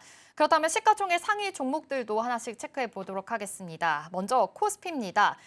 어제 삼성전자가 굉장히 불기둥을 뿜어주면서 좋은 흐름을 보였었죠. 외국인들의 매수세가 굉장히 강하게 들어왔습니다. 오늘도 상승부를 켜주고 있습니다. 0.86% 상승하면서 64,400원대 지나가고 있는데요. 7만 전자까지 터치할 수 있을지 계속해서 지켜보셔야 될 것 같습니다. 오늘 SK하이닉스 또한 지금 상승 출발을 했는데요. 보합권에서 등락을 하고 있습니다. 27만 8,500원 선에서 보합권에서 등락하고 있다는 점 체크해 주시기 바랍니다. 삼성 삼성 바이오로직스는 보합권 0.67% 상승하면서 지나가고 있다는 점 체크해 주시고요. LG 에너지 솔루션 같은 경우에는 요즘 2차 전지주들 좀 저가 매수세가 들어왔었는데 오늘은 좀 큰 폭으로 쉬어갑니다. 2.9% 하락하면서 지나가고 있습니다. KB금융이 다시 5위로 안착을 했습니다. 사실 상법 개정안 통과를 하면서 금융주들, 즉 지주사 쪽으로도 계속해서 모멘텀 받아가는 모습인데요. 오늘 KB금융, 오늘은 하락 출발하고 있다는 점도 체크해 주시죠. 이어서 코스닥으로 넘어가 보겠습니다. 시가총액 1위부터 5위입니다. 오늘 코스닥에서는 조금은 표정이 좋지 못합니다. 지금 에코프로 비햄, 에코프로 형제들은 오늘 쉬어가고 있습니다. 어제 저가 매수세가 좀 많이 들어와서일까요? 오늘 큰 폭으로 조정이 나오고 있다는 점 체크해 주시고요. 알테오젠이라든지 HLB도 오늘 하락 출발하고 있습니다. 레인보우 로보틱스만이 오늘 1.2% 상승하면서 좋은 흐름 보여주고 있으니까요. 이 점도 체크해 주시기 바랍니다. 수급 상황만 체크해 보시면 어제 외국인들이 삼성전자에 좀 많이 들어와서인지 오늘 아침 시간에서는 수급 상황이 확인이 되지 않고 있습니다. 매도 우위 보이고 있다는 점 체크해 주시고요. 선물 시장에서조차도 오늘 1,000억 원 가량 지금 매도 우위 보이고 있다는 점 체크해 보시면 좋을 것 같습니다. 전문가님, 오늘 아침 상황이 사실은 기대했던 것만큼은 아닌 것 같습니다. 코스피 시장에서는 0.08% 상승하고 있는데 지금 시장 분위기 어떻게 보고 계실까요? 저는 전강 후약을 좀 예상을 하고 있는데요. 네. 전반에는 좀 강세를 보이고 후반에 좀 약세를 보일 것이다라고 생각을 하고 있는데 이 같은 배경에는 아무래도 이제 상호 관세 협상 일정이 지금 앞두고 있는 그런 상황이죠. 유예가 종료가 되는 시한이 지금 앞두고 있기 때문에 전반에는 이제 감세 법안이 통과가 되면서 그에 맞는 수혜주가 움직임을 보일 가능성이 좀 크고 그리고 오후장 들어서는 이제 각 국마다 지금 트럼프가 정책을 펼치고 있는 게 EU라든지 베트남이라든지 그런 쪽이랑은 협상을 하면서 무역 협상을 이루면서 중국의 제품을 좀 배제하려는 그런 전략을 펼치고 있습니다. 그렇기 때문에 그에 맞는 관세가 각국 서한을 보내면서 좀 우려감이 좀 후반에 좀 약세로 좀 이끌지 않을까라고 생각하고 있는 만큼 전반에 좀 단기적으로 접근하시는 분들이라든지 혹은 장기적으로 접근하시는 분들에 따라서 좀 포지션이 좀 달라질 것 같고요. 단기적으로 접근을 한다라면은 일부 수익 났을 때 좀 수익을 챙기는 전략이 옳다라고 생각을 하고 있고, 그리고 추가적으로는 지금 현재 시장을 보면은 주말 사이에 이제 산업부에서 미국으로 바로 이제 관세 일정을 앞두고 바로 미국행으로 떠납니다. 왜냐하면 일본을 미국에서 35% 정도의 관세를 올릴 것이다라고 발언을 한 만큼 관세 협상이 안 된 우리나라 역시 발빠르게 지금 이동을 하고 있는 그런 모습이라서 협상 기대감 때문에 LNG 관련주들도 현재 좀 오름세를 지금 보이고 있거든요. 한국가스공사도 플러스 6% 정도 올라가고 있고 넥스틸 같은 경우도 플러스 5% 정도 올라가고 있고요. 동양철강도 플러스 5% 정도 올라가고 있는 만큼 LNG 관련주 쪽으로 지금 수급이 몰리고 있다는 점도 참고하시면 좋을 것 같습니다. 네. 지금 시장에서는 이 상법 개정안 통과보다는 관세에 대한 불확실성, 우려감이 조금 더 자리를 잡고 있는 것으로 보입니다. 주말 사이에 이런 협상이 이뤄질 또 예정이니까요. 이전까지 참고해 보시면서 투자 포인트 잘 세워보셔야 될 것 같은데요. 일단 간밤에는 감세안이 통과가 됐기 때문에 이에 대한 전략들도 한번 세워보도록 하겠습니다. 좀 전에는 이 삼성전자가 어제는 또 강한 흐름을 보였지만 오늘 이 악재단에서는 2차 전지가 아닐까라는 생각이 듭니다. 지금 LG 에너지 솔루션도 2% 각 넘게 지금 쉬어가고 있고요. 에코프로도 어제는 저가 매수 기회가 들어왔는데 오늘도 큰 폭으로 좀 쉬어갑니다. 사실 이 감세안 안에서도 계속해서 좀 이런 배터리 관련된 종목이라든지 이런 감세안의 이슈들은 있는데 2차 전지도 이제 끝났다라고 보면 괜찮을까요? 어떤 전략을 세워보면 좋을까요? 2차 전지는 감세안이 9월 30일 동안 이제 전기차에 대한 보조금이 좀 종료가 되는 그런 부분이 있습니다. 그렇기 때문에 이게 만약에 트럼프가 서명을 하게 된다면은 악재로 작용될 수가 있기 때문에 단기적으로 악재로 작용이 되고 있는 부분이다라고 보시면 될 것 같고요. 다만 긍정적인 면은 이제 현대차 쪽에서 유럽의 세 번째 공장을 짓기로 하였습니다. 짓기를 검토 중이라고 합니다. 이 같은 배경은 유럽의 1월 달부터 5월 달까지 유럽의 신규 전기차 등록 수가 약 한 30%가 오름세를 보이고 있거든요. 그렇기 때문에 현대차 쪽에서 전기차 공장을 지금 신설을 투자하려고 검토 중이다라고 보시면 될 것 같고요. 중국 역시 간밤 테슬라가 좀 반등세를 좀 보였었는데 중국에서 8개월 만에 전기차가 수요가 좀 늘어나고 있다는 그런 소식 때문에 오름세를 보였거든요. 그렇기 때문에 전기차 관련주, 2차 전지 관련주들은 전반적으로 수요가 더 늘어나는지를 좀 보면서 확인하면서 대응하시는 게 좋다라고 보시면 될 것 같고 다만 이제 단기적으로는 감세 법안에서 9월 30일에 종료된다는 그런 소식 때문에 악재로 지금 작용하고 있다라고 보시면 되겠습니다. 네, 지금 2차 전지주 쪽으로는 아무래도 좀 계속해서 좀 지지부진한 흐름을 보이고 있기 때문에 좀 보수적인 입장을 알려주셨고요. 그리고 수출길이 조금 더 좁아질 수 있기 때문에 이 점도 참고해 주시기 바라겠고요. 그리고 현대차에서는 유럽에서 세 번째 전기차 공장을 건설할 수 있다라는 이야기 있으니까요. 이 점의 모멘텀까지 체크해서 투자 포인트 잘 세워보셔야 될 것 같습니다. 그렇다면 철강 이야기도 한번 해보려고 하는데 지금 어제는 이 반덤핑에 대한 기대감으로 인해서 현대제철 쪽으로 좀 모멘텀을 받았다면 오늘은 또 큰 폭으로 쉬어갑니다. 어제와 굉장히 또 다른 흐름을 보여지고 있는데요. 철강 쪽으로 모멘텀 어떻게 체크해보면 좋을까요? 네, 관세 협상을 한국이 단행하게 된다면은 지금 자동차 쪽이라든지 네. 철강이라든지 그리고 알루미늄 쪽 이런 쪽을 좀 관세 협상을 이루려고 하고 있는 그런 포지션이거든요. 네. 그렇기 때문에 주말에 지금 미국행을 산업부가 떠나고 나서 관세 협상을 어떻게 이루고 다음 주에 그 소식이 호재로 작용을 할지 그 여부에 따라서 주가가 움직임을 좀 변동성을 보일 수가 있을 것이다라고 예측이 되는 만큼 철강 관련주는 기대감 때문에 최근에는 오늘은 뭐 고려제강이라든지 세아제강이라든지 오름세를 좀 보이고 있는데 그 여부에 따라서 좀 탄력을 받을 수가 있겠다라고 예측하고 있습니다. 네, 좋습니다. 지금 아무래도 주말에 있었던 이 주말에 앞으로 열릴 이슈가 굉장히 또 중요해 보입니다. 어떤 이슈들이 나올지 계속해서 좀 팔로우업해서 투자 포인트 잘 세워보셔야 될 것 같습니다. 그렇다면 이 상법 개정안 관련해서 좀 수혜주로 계속 급부상했었던 지주사도 한번 모멘텀 전략 세워보도록 하겠습니다. 사실 요즘 지주사들이 계속 기대감으로 인해서 잘 갔었는데 차익 실현이 나오긴 했거든요. 어제도 그렇고 그저께에서도 이 상법 개정안 통과 관련해서 이제 세론으로 작용하려나라는 생각까지 드는데 지금 이 상태에서는 어떻게 전략을 또 세워보면 좋을까요? 네, 종목들마다 좀 차별화는 좀 있겠지만은 네. 전반적으로 상법 개정안이 통과가 되고 나서 정부에서는 이제 상법 개정안에 맞게끔 추가적으로 더 강력한 개정을 좀 추진 중이다라고 합니다. 어제 민주당 원내대표가 더 강력한 추진 법안을 앞으로 더 이어갈 것이다라고 얘기를 한 만큼요. 아직까지도 모멘텀은 더 추가적으로 나올 수가 있겠다라고 예측이 되는 만큼 지속적으로 볼 필요성이 있겠다라고 생각이 드는 만큼이요. 관련 종목들마다 또 종목군 위치가 좀 다르기 때문에 타점을 잘 잡고 대응해 나가시는 게 좋을 것 같고 이왕이면은 신규 접근하시는 분들은 눌림목 구간이 가장 좋은 매수 전략이다라고 예측하고 있습니다.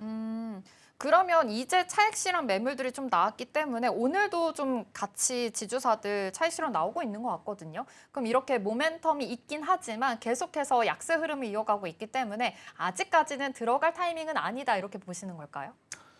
종목들마다 좀 다르겠지만은 네. 일단 추세가 하락 추세이면은 네. 하락 추세에서 좀 저점이 지속적으로 내려가다가 좀 그래도 이제 좀 받쳐주는 구간 있잖아요. 네네. 네, 그런 구간에서 하락 후 지지 그리고 나서 반등을 보일 가능성이 좀 크기 때문에 지지 국면을 유심히 포착해서 공략해 나가시는 게 좋을 것 같고요. 그리고 나서 이제 태양광에 이어서 세액공제 법안에 대해서 탄력을 받는 만큼이요. 스테이블 코인 역시 법안을 지금 하원에서 지금 대기 중이거든요. 심사를 대기 중이거든요. 그렇기 때문에 스테이블코인 관련주들도 유심히 보실 필요성이 있겠다라고 생각을 하는 만큼 스테이블코인 관련주들도 최근 오늘 다날도 오름세를 보이고 있고 네. 더즌도 4% 정도, 뱅크웨어 글로벌 역시 미투온 역시 오름세를 보이고 있는 만큼 저는 법안 관련주에 이어서 스테이블코인도 이제 지니어스 법안이 통과가 되고 나서 하원 역시 대기 중인 상황이기 때문에 기대감으로 이제 급등세를 보일 수가 있기 때문에요. 스테이블코인 관련주들을 유심히 다음 후속으로 유심히 보시면 좋겠습니다. 네, 좋습니다. 요즘 아무래도 이렇게 정책에 대한 이슈로 인해서 여러 가지 섹터들이 오르고 내리고가 좀 반복이 되고 있는 것 같습니다. 지주사 관련해서는 상법 개정안 통과했을 때 좀 기대감으로 인해서 올랐다면 지금은 차익 실현 매물이 좀 나오고 있습니다. 더 저점이 잡혀졌을 때 그때 들어가는 전략 세워보면 좋을 것 같다 이렇게 말씀해 주셨고 또 스테이블 코인 관련해서도 정책 모멘텀이 지금 살아있는 상황이기 때문에 계속해서 좀 장기적으로 보시고 나서 투자 포인트까지 세워보셔라 라는 이야기 해주셨으니까요. 참고해 보시면 좋을 것 같습니다. 그렇다면 이제 좀 상반기에 가장 또 섹터였던 이 방산 종목들도 한번 체크를 해보려고 하는데요. 현대 로템에 또 좋은 이야기가 있었잖아요. 8조 원 규모의 K2 2차 수출을 계약했다라는 모멘텀으로 인해서 현대 로템 좀 잘 가는 흐름이었었는데 차익 실현이 결국은 또 나왔어요. 이럴 때 좀 방산주들 좀 모멘텀이 그래도 살아있는 줄 알았는데 이렇게 차익 실현이 나온 거 보면 좀 우려감은 있는 상황이거든요. 어떻게 좀 해석을 해보면 좋을까요? 네, 원래 6월 달 말쯤에 이제 180대 정도의 폴란드양 수주 소식이 원래 일정이 있는 그런 상황이었죠. 일정이 있는 그런 상황 속에서 앞으로 한 600대 정도가 수주 소식이 더 대기하고 있는 그런 상황 속이기 때문에요. 이런 수주 소식이 공시가 나오는 순간 다시 반등세를 보일 가능성이 크기 때문에 지금 자리는 매수하기 참 좋은 자리다라고 생각을 하고 있고요. 지금 현재 뭐 박스권 국면으로 박스권 하단과 상단을 그리면서 반복적인 흐름을 보여주고 있는 그런 구간 속에서 현재는 뭐 하단 밴드 구간에서 맴돌고 있는 그런 과정이다라고 보여지고 있기 때문에 아직까지는 추세는 유효하다라고 보여지고 있습니다. 그래도 방산 관련해서는 지금 뭐 하단 박스권이긴 하지만 그래도 이 모멘텀은 살아있기 때문에 유효한 전략, 좀 긍정적인 모멘텀 주셨으니까요. 이 점도 참고해 보시면 좋을 것 같습니다.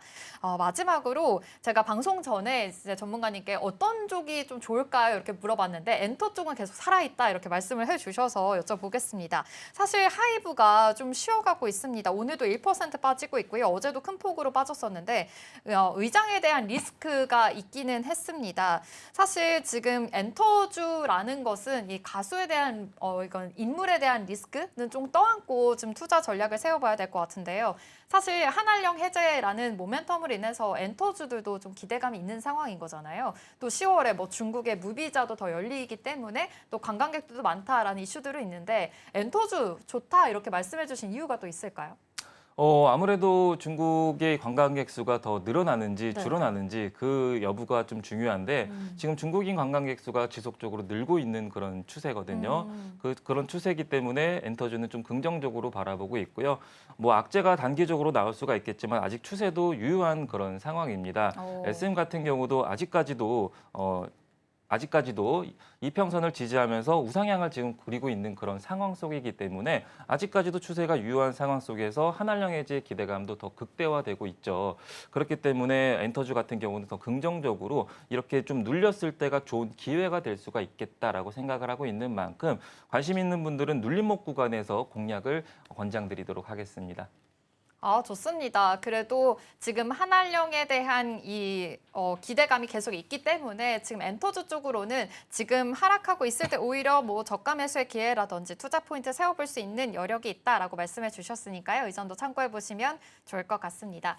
오늘 밤에는 미국 증시가 또 휴장을 합니다. 또 주말 사이에는 이렇게 우리나라와 미국 간의 협상이 계속 이뤄질 예정이니까요. 이 점 모멘텀 참고해 보시면서 투자 포인트 잘 세워보시기 바랍니다. 스탁 포인트는 여기서 마무리하도록 할게요. SCTV 공대원 전문가와 함께했습니다. 고맙습니다. 감사합니다.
네, 계속해서 캐스팅콜로 이어가 보도록 하겠습니다. 오늘 도움 말씀에는 기업공시연구소 변영인 대표 자리해 주셨습니다. 대표님 어서 오세요. 네, 반갑습니다.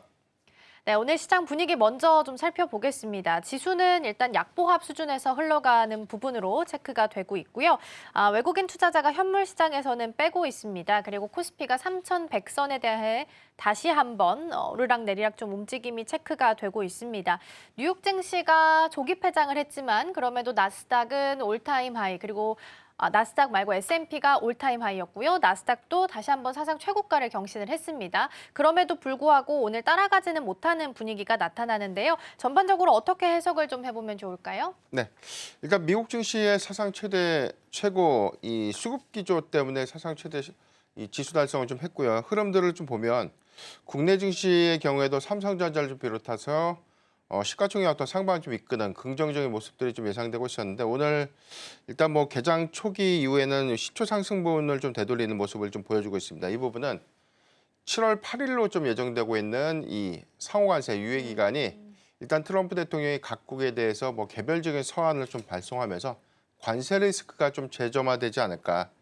개인적으로 그렇게 좀 판단이 좀 되고 있고 이런 우려감들이 아직 그 국가별 이 상호관세가 일부 좀 유예가 될 수 있는 어떤 가능성이 좀 제한적인 그런 모습들 안에서 오히려 좀 조정의 좀 빌미가 좀 될 것이다라고 좀 판단이 좀 되고 있는데 일단 미국의 시간의 선물 지수도 현재 약보합권에서에 대한 흐름을 좀 유지하고 있기 때문에 낙폭이 좀 크지 않다는 차이가 좀 있지만 국내 증시의 어떤 수급 탄력도가 어제에 이어서 오늘 좀 비교적 견조한 모습을 좀 보일 것이다라는 예상과는 좀 다르게 이어지고 있는 흐름들은 역시나 이 관세 리스크에 관련된 어떤 부담 요인들이 시초에 국내 증시의 어떤 수급 내지는 차익매물 출회의 어떤 영향으로 좀 이어지지 않나라고 좀 판단이 좀 되고 있습니다.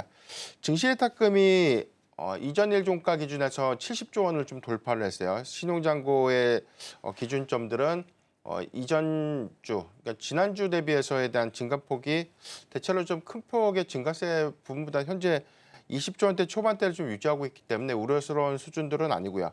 전일 종가 기준에서는 한 4조 5천억 원 정도에 대한 증시 예탁금이 좀 일부 좀 이탈이 됐는데 이거는 자금이 빠져나갔다라고 좀 보기보다는 해당 자금이 이 증시의 어떤 매수 자금으로 좀 이어질 수 있는 가능성이 높지 않을까. 그렇기 때문에 앞으로의 어떤 추세 부분들은 증시 예탁금이 한 70조 원대 중후반. 그래서 지수가 조금 더 상방 흐름들을 좀 이어질 수 있다면 사상 처음으로 좀 80조 원대 돌파 여부 이 부분도 중요한 좀 체크 포인트가 좀 되지 않을까라고 좀 판단해 보겠습니다.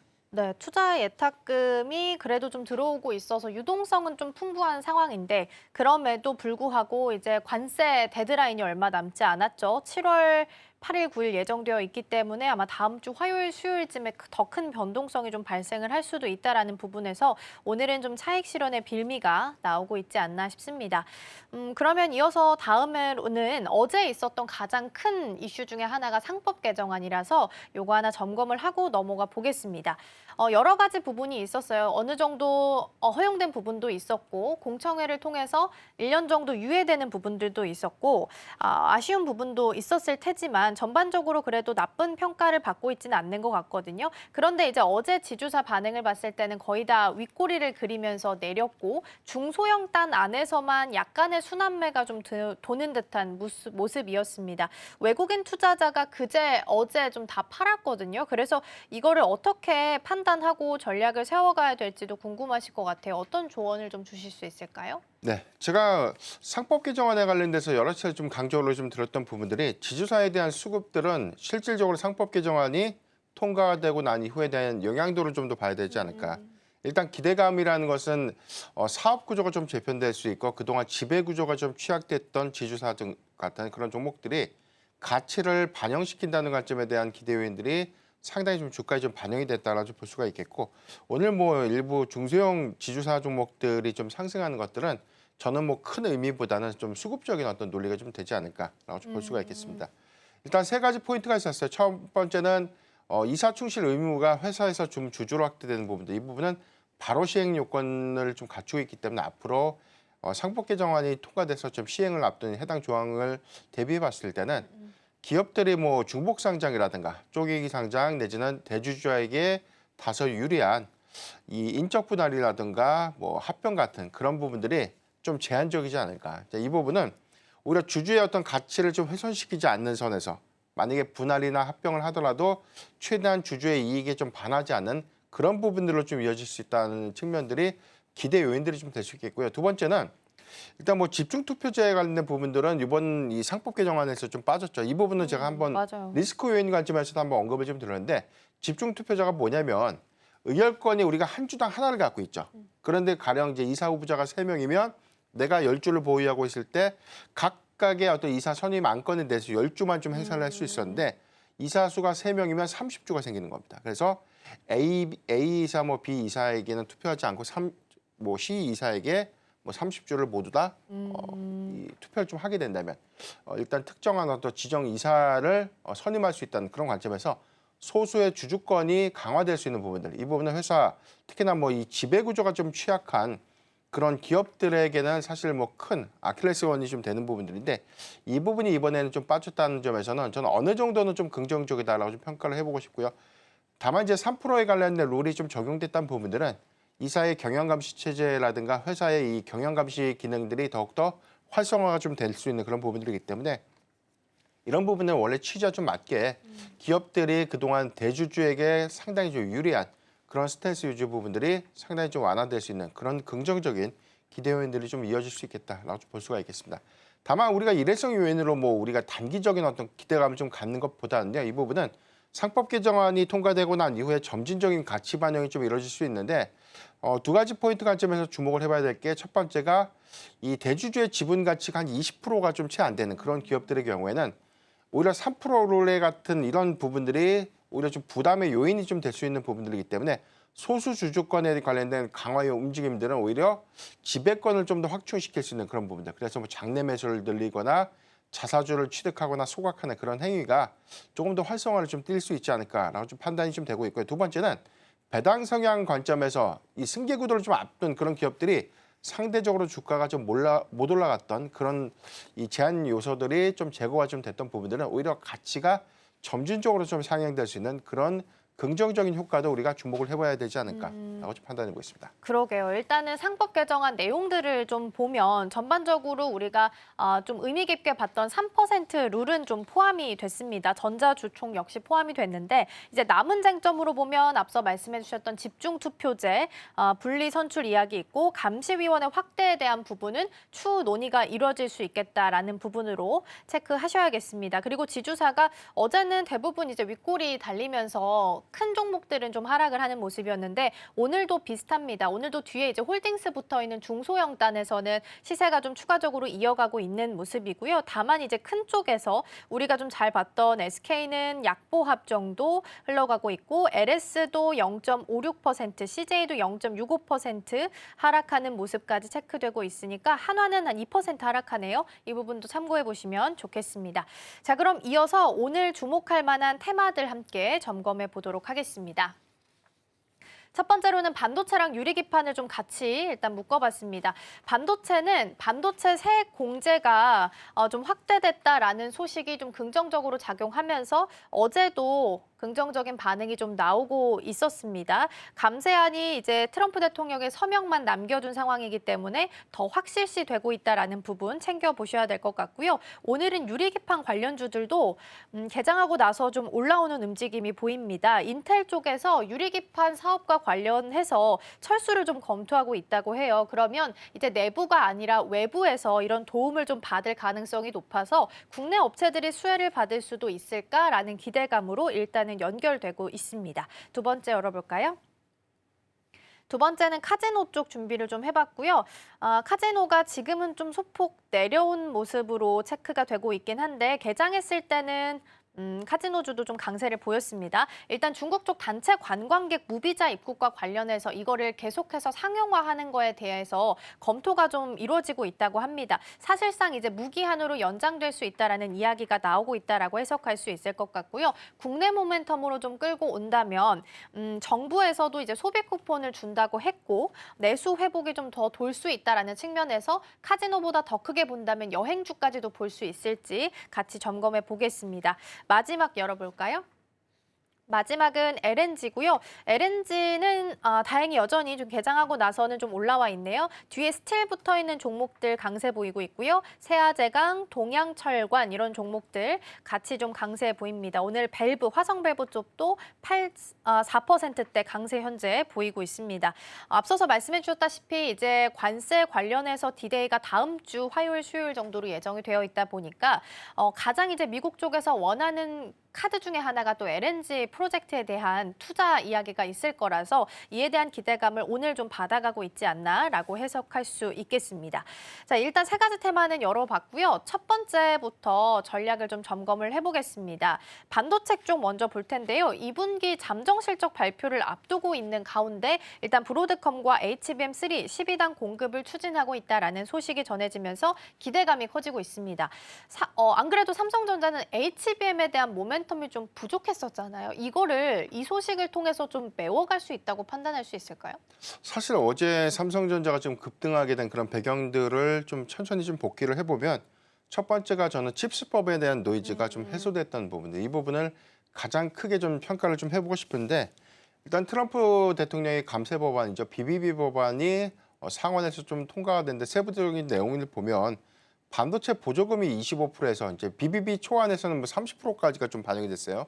그래서 어느 정도 좀 상향이 되지 않을까라는 기대감이 좀 있었는데 이게 막상 뚜껑을 열어보니까 35%까지 상향 제시가 돼서 이 부분이 한 표 차이로 좀 법안 통과가 좀 됐었고 이게 좀 이 하원을 거쳐서 상원으로 좀 갔던 법안인데 다시 상원에서 수정 법안으로 통과가 좀 된 부분들은 다시 의결의 관점에서는 뭐 이 수정 조항이 다시 좀 하원을 거쳐가지고 여기서 본회의에서 좀 통과가 좀 된다면 대통령 최종 서명을 좀 끝으로 해서 이제 해당되는 법안이 이제 시행이 좀 되는 것인데 일단 어제 오후장까지에 대한 흐름들 좀 봤을 때 제 기억으로 한 4시 정도 됐을 때 하원에서 이 본회의 상정이 부결될 수 있다라는 이야기가 좀 나왔어요. 그래서 뭐 필리버스터가 좀 이어지고 있었고 그게 극적으로 좀 몇몇 뭐 주지사들에 대한 어떤 이 반영들이 좀 바뀌면서 최종적으로 좀 통과가 됐었고 이 부분이 새벽 시간으로 이제 최종 하원 본회의에서 좀 통과 좀 확정이 좀 됐기 때문에 사실상 뭐 트럼프 대통령에 대한 이 감세안은 뭐 서명은 좀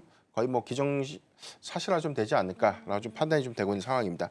이 부분은 그동안 이 트럼프 대통령이 강도 높게 좀 비판했던 이 반도체 보조금에 관련된 리스크 요인들이 저는 좀 해소됐다는 관점. 특히나 이 반도체 세액공제액이 25%에서 35% 정도 상향이 되면 여기 관련된 어떤 세액공제액들에 대한 반영 효과들은 이익 상승 조건 관점에서는 굉장히 좀 긍정적인 기대 요인들이 좀 될 수 있기 때문에 삼성전자와 SK하이닉스의 충분한 좀 기대의 요인이 좀 될 수 있겠고 이런 부분을 좀 논의를 하더라도 일단 전체적인 어떤 투심이 어제 이 단기적인 외인 수급들이 좀 크게 물리는 그런 흐름들이 그동안 뭐 실적에 관련된 기대치도 좀 높아졌고 엔비디아와 마이크론의 실적 기조를 통해서도 발표된 뭐 차기 가이던스에 관련된 기대감들 이런 부분들을 종합적으로 그래서 이제 지수 상승과 좀 맞물리면서 하반기 반도체 섹터가 다시금 주도주로서에 대한 역할을 좀 해주지 않을까라는 기대감을 반영시키지 않았나라고 좀 판단해 보고 있습니다.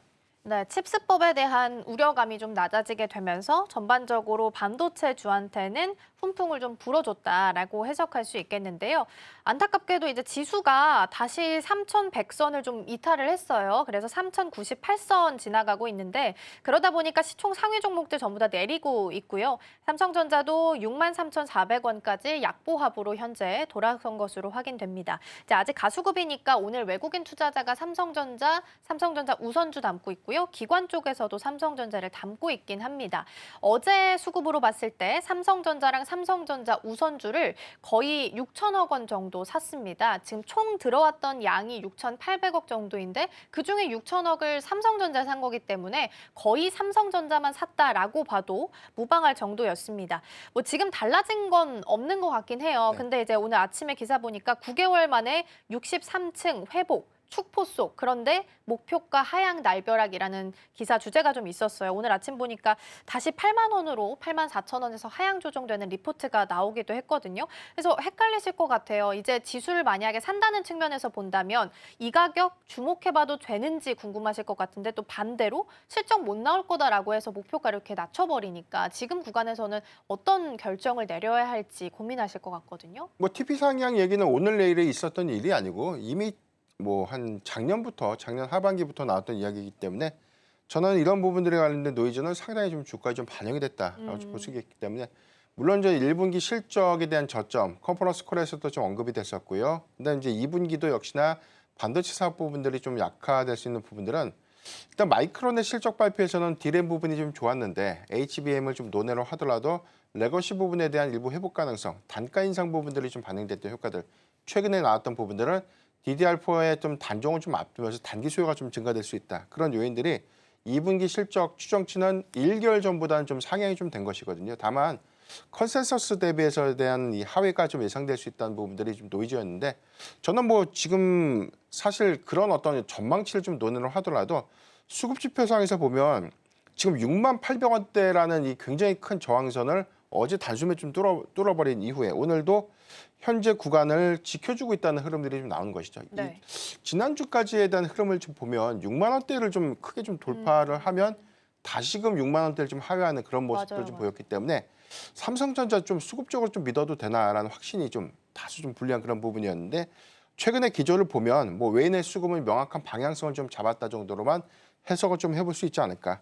이번 이 2분기 매출의 경우에는 76조 6천억 정도 그리고 영업이익이 6조 8천억 정도가 증권사 리포트의 평균적인 컨센서스입니다. 이 부분을 과연 이제 1분기처럼 영업이익 관점에서 좀 상회를 해줄 것인가 이 여부가 좀 중요할 것 같은데 일단 증권사 리포트에 대한 통계치들을 보면 환율이 지난 4분기 대비해서 1분기에 좀 감소됐던 부분들. 그래서 외화환산 이익이 그래도 좀 감소됐던 부분들이 이익이 좀 감소되는 그런 영향으로 좀 이어지지 않을까라는 내용들이 좀 반영이 좀 된 것이고요. 다만 우리가 좀 기대해 볼 수 있는 것은 AMD의 공급이 확정됐던 HBM3 12단 모델 네. 그리고 이 부분이 현재 뭐 브로드컴과는 이제 8단 승인이 좀 됐고요. 지금 12단 승인에 거의 뭐 임박했다라는 부분들은 저는 기정사실화 좀 되지 않을까. 지금 전영현 부회장님께서도 좀 미국이 좀 가 있죠. 맞아요. 그래서 지금 이 부분도 하반기 블랙의 울트라에 탑재될 수 있는 6세대 이 반도체 HBM에 대해서 공급 협의를 좀 하고 있다는 부분들은 조금 냉정하게 또는 긍정적이게 좀 해석해 볼 수 있다면 한 9월 정도에 퀄 테스트에 관련된 승인 여부 이 부분도 좀 중요한 체크 포인트가 좀 되지 않을까라고 볼 수 있기 때문에 지금 다소 HBM에 관련된 모멘텀들이 반영되지 못했던 그런 흐름들은 맞아요. 아마 이제 하반기에 충분한 좀 기대 요인들이 좀 될 수 있기 때문에 오히려 실적이 주는 노이즈를 저는 뭐 매수의 기회를 좀 활용해 볼 수 있지 않을까. 재차 좀 강조를 드렸지만 제가 한 54,000원 미만에선 부담 없이 매수해야 되고 네. 모아가는 전략 좀 유효하다라고 좀 말씀드리고 지금 정확히 10,000원 정도가 올랐습니다. 근데 아직까지 지금 추세적으로 보면 고점 대비에 대한 여력들은 전 충분하고 그리고 지수가 점진적인 가치 반영을 좀 한다고 보면 삼성전자에 대한 어떤 수급 패시브에 대한 유입들은 동조해서 좀 흘러갈 수 있는 부분들을 이 부분은 단기적으로 한 72,000원대까지에 대한 여력은 충분히 남아있다. 이 점도 참고하면 좋을 것 같습니다. 아, 참 어렵긴 하네요. 단기적으로 72,000원까지 열려 있다고는 하지만 이게 쉽게 매수가 들어가긴 좀 어려운 것 같기는 합니다. 오늘 64,700원 터치가 나오긴 했어요. 그리고 음봉이긴 합니다만 아랫꼬리가 달리면서 말아 올리는 모습까지 나왔고요. 외국인 소진율이 비중이 아직 그래도 50% 아래쪽에 있기 때문에 여력이 좀 충분히 상방 쪽으로 좀 남아있나라는 부분을 계속해서 체크를 해보셔야 될 것 같습니다. 그러면 유리기판 쪽도 오늘 올라오고 있어서 오랜만에 체크를 잠깐 좀 해볼게요. 일단 오늘 오르는 이유를 보면 인텔 쪽에서 유리기판 사업에 대해서 손을 좀 떼겠다. 그리고 외부에서 들여오는 쪽을 검토할 수 있다라는 내러티브가 통하면서 오늘 좀 오르는데 실제적으로 수혜가 될 수 있을지 국내 기업한테 기회가 돌아올 수 있을지가 가장 문제일 것 같거든요. 어떻게 보세요? 그렇죠. 이제 대량 상용화가 좀 된다는 관점에서 보면 경쟁 요건들이 좀 제거가 좀 된 셈이기 때문에 충분히 좀 기대 요인들이 좀 될 수가 있겠고요. SKC 앱솔릭스가 양산 물량들을 좀 더 증가시킨다는 이 부분은 뭐 특별한 어떤 이슈라고 좀 보기는 어렵습니다. 왜냐하면은 하반기에 일부 양산 체제를 좀 구축해서 엔비디아에 좀 공급이 가시화 좀 될 것인데 정확한 부분들 수율이라든가 기술과 같이 좀 고도화가 좀 되면서 대량 양산 체제는 향후에 한 3년 이후에도 이게 좀 될까 말까 하다라는 부정적인 어떤 이슈도 있어요. 근데 아마 빠르면 한 2년 후 정도면 대량 양산 체제를 좀 구축한다는 관점. 이 부분에서는 시장의 어떤 선점 관점에서 지금 그동안에 이 적용되고 있는 이 소재 부분들을 유리기판으로 좀 대체하는 그런 부분들까지 고려해 봤을 때 저는 충분한 좀 기대 요인들이 좀 될 수 있겠다라고 볼 수가 좀 있기 때문에 오늘 인텔의 이 사업 부분에 대한 철회 여건 이 부분은 단기적인 어떤 기대 요인들이 좀 될 수 있겠다. 다만 앞으로 뭐 SK 그리고 삼성과 LG 이노텍에 관련된 밸류 체인들이 좀 달라질 수 있는 점이기 때문에 맹목적으로 좀 유리기판은 테마성에 관련된 종목들이 좀 상당히 많이 있습니다. 실질적인 어떤 기술 구현이라든가 장비의 수혜 내지는 실제 뭐 하이퍼스케일러에 대한 공급 비중을 좀 갖고 있는 그런 종목들, 특히나 뭐 JNTC 같은 종목들의 경우에는 저는 좀 재차 좀 관심 있게 좀 봐야 되지 않을까라고 볼 수 네. 있겠고요. 향후에 장비주들의 경우에는 밸류체인에 관련된 공급 역량, 한미반도체와 뭐 하나스미텍 같이 이런 어떤 기업들의 얼마만큼에 대한 더 많은 이 비중을 두고 좀 시장을 좀 선점할 수 있는가 이 부분도 굉장히 좀 중요하지 않을까라고 좀 판단해 보겠습니다. 네. 일단 비중이 어느 정도 미국 쪽 기업들 그리고 하이퍼스케일러 기업들에게 비중이 좀 향해 있는지가 가장 중요한 포인트가 될 수 있을 것 같다라는 생각이 좀 드네요. 자, 그러면 다음 테마로는 LNG 잠깐 좀 살펴볼 텐데요. 일단 관세 데드라인이 다음 주다 보니까 오늘 움직임을 보이지 않나라는 생각이 들기는 합니다. 미국 쪽에서는 LNG 참여에 관심 갖고 있고 그걸 이제 협상에 대한 키워드로 내걸고 있는 상황이고요. 우리 쪽 입장에서 본다면 투자를 하는 건 문제가 아니지만 이게 진짜 수익성이 있을지는 퀘스천 마크가 지금 쭉 찍혀 있는 상황이긴 합니다. 오늘 좀 올라오고 있는데 이거를 좀 더 가져가도 될지 아니면 이렇게 반등을 줄 때 가지고 계신 분들은 비중을 좀 축소해야 될지 고민되실 것 같아요. 어떤 조언 주실 수 있을까요? 네, 일단 뭐 통상본부장이 주말 동안 이제 방미를 좀 한다. 여기서 뭐 개별적인 관세 협상에 관련된 성과는 항상 카드로 좀 제시되고 있는 그렇죠. 조선 그리고 LNG 프로젝트에 대한 참여 여부. 그러니까 이게 우리가 좀 제시할 수 있는 이 관세 협상 카드로 좀 부각이 좀 되다 보니까 수급적으로 좀 기대 요인들이 좀 되는 모습인데 전 냉정하게 LNG 관련된 투자를 뭐 이번에 방미를 했다고 해서 바로 결정될 수 있는 사안들보다는 이런 투자 계획 같은 부분을 통해서 이끌어낼 수 있는 어떤 관세와 어떤 베네핏이 있어야죠, 우리도. 그래서 그쵸. 이제 투자를 좀 기하로 해서 뭐 상호관세 유예를 뭐 관세를 얼마만큼 좀 낮출 것인가 또는 유예를 좀 받을 것인가 이런 부분들이 현재 좀 진행되는 그런 기대감을 일부 좀 반영했다라고 좀 볼 수가 있겠고요. 만약에 해당되는 프로젝트가 명확해지고 개발 성과에 관련돼서 우리가 투자 규모가 확정되고 어떤 기업들이 좀 참여가 되고 이런 것들이 좀 구체화되는 그런 부분이라면 일단 뭐 순환매 수급 관점에서는 하나의 테마성으로서에 대한 연속성을 보여줄 수 있겠지만 지금은 단순한 어떤 기대감이 좀 반영됐던 흐름들이기 때문에 저는 지금 장세에서에 대한 흐름들은 그동안 좀 많이 상승했던 종목들이 좀 쉬어가는 그런 장세. 네. 특히나 2분기 어닝 시즌을 좀 준비하는 관점에서 보면 실적주 위주로 당분간은 좀 봐야 되지 않을까. 그래서 이제 트레이딩 매매보다는 네. 실적의 기대 요인들이 큰 일부 섹터들의 관점에서 조정시 매수 관점으로 실적 타이밍을 좀 보면서 차익 실현하는 전략들이 조금 더 유리하지 않을까라고 좀 판단해 보겠습니다. 그렇게 본다면 이쪽은 비중을 좀 줄이는 방향도 좀 필요하긴 하겠네요. 왜냐하면 베트남하고 이제 관세 협상했을 때 미국 대미 수출에 대해서는 20%지만 반대로 이제 베트남으로 가는 건 0%입니다. 관세가 없어서 우리 쪽에서 협상이 이루어질 때는 또 어떻게 이루어지게 될지도 살짝 겁이 나기는 합니다. 그래서 어떤 카드가 나오는지 좀 보셔야 될 것 같고요. 오히려 이제는 실적 시즌을 앞두고 있는 상황 속에서 숫자가 잘 나올 수 있는 종목들 위주로 오히려 조정시 매수가 유리하겠다라는 조언 같이 주셨습니다. 자, 이렇게 해서 개장 분위기 함께 살펴봤고요. 대표님과는 여기서 인사 나누겠습니다. 오늘 말씀 고맙습니다.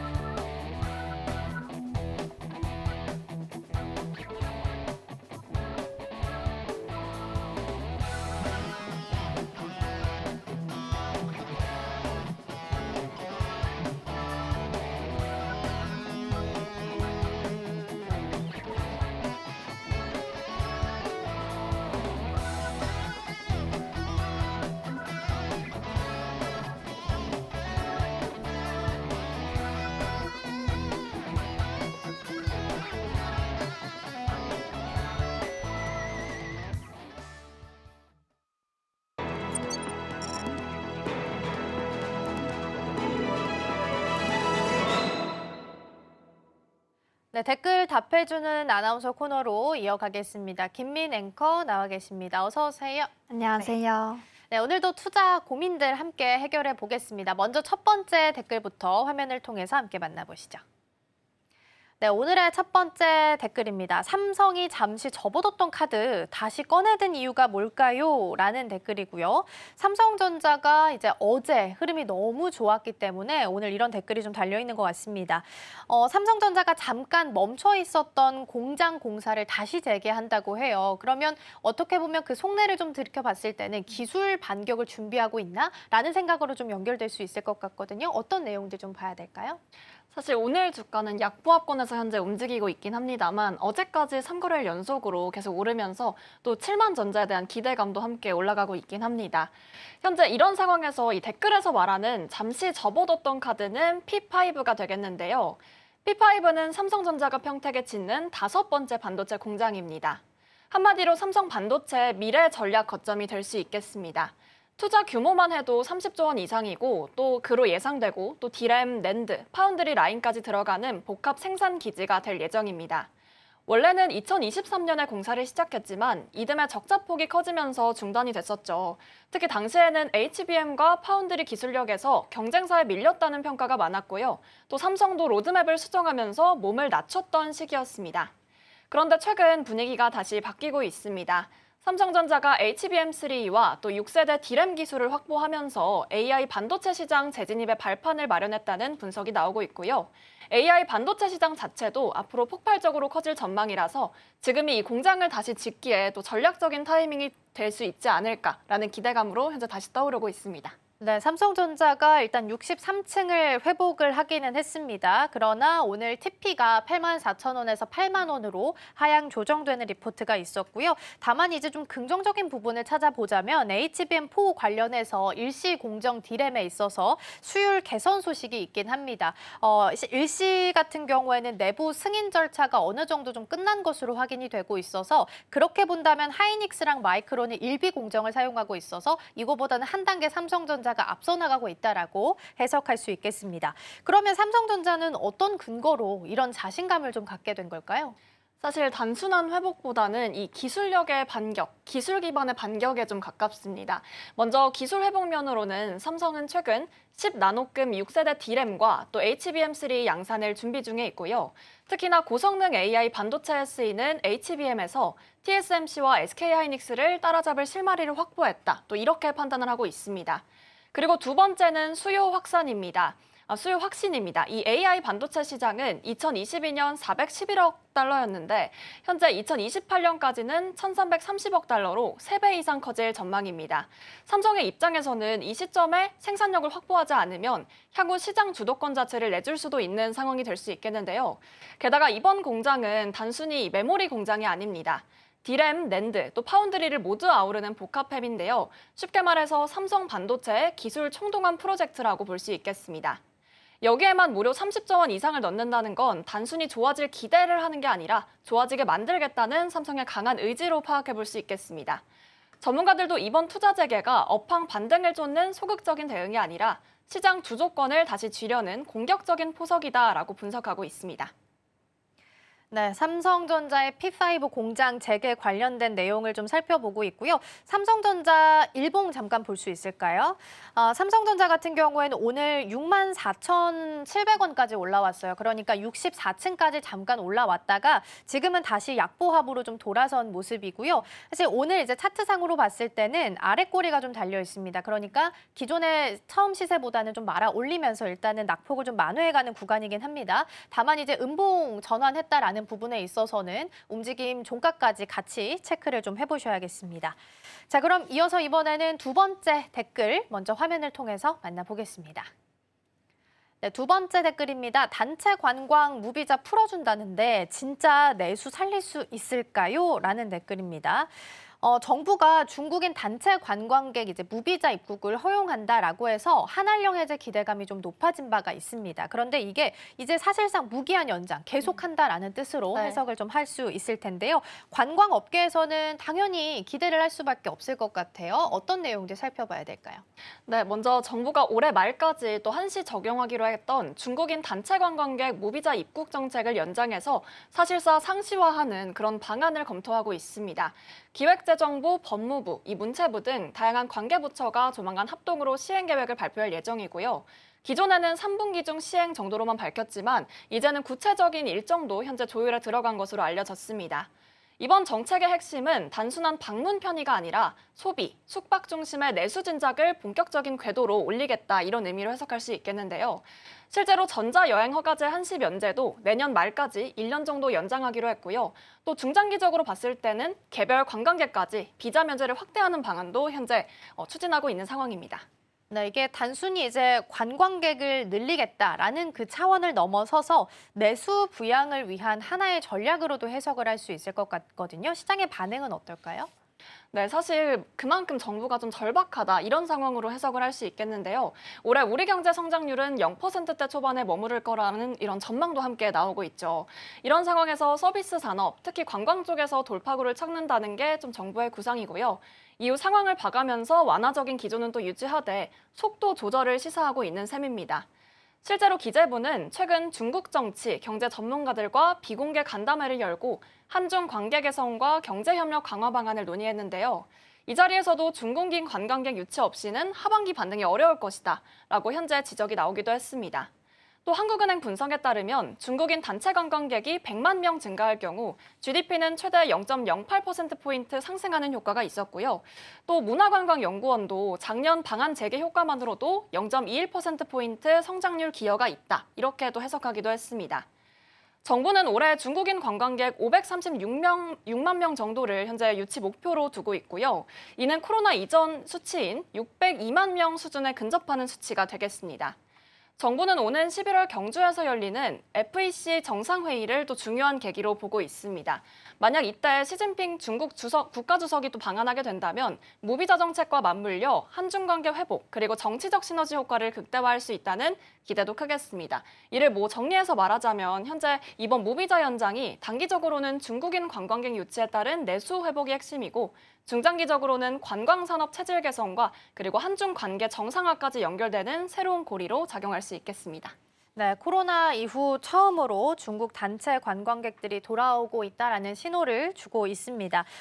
에이펙 정상회의가 예정이 되어 있고요. 여기서 아마 시진핑 중국 국가주석이 방한을 하게 된다면 한한령에 대한 해제감이 더 높아질 수 있는 상황이고요. 추가적으로 에이펙에 대한 소식을 좀 전해드리면 단독 뉴스긴 합니다만 트럼프 대통령과 김정은 국방 국무위원장도 판문점 회동을 좀 고려하고 있다라는 검토 내용이 나오고 있어서 추가적으로 보시면 좋겠습니다. 그리고 여행 관련해서 좀 더 크게 본다면 13조 소비 쿠폰 추경안도 통과가 된 상황이죠. 그래서 네. 국내 모멘텀으로 본다면 플러스 알파로 여름 휴가 시즌까지 더해지면 추가적 상승도 더 가능할 수 있다라는 부분, 서비스나 아니면 소비, 유통주 함께 체크해 보시면 좋겠습니다. 자, 김민 앵커와는 여기서 인사 나누겠습니다. 오늘 말씀 고맙습니다.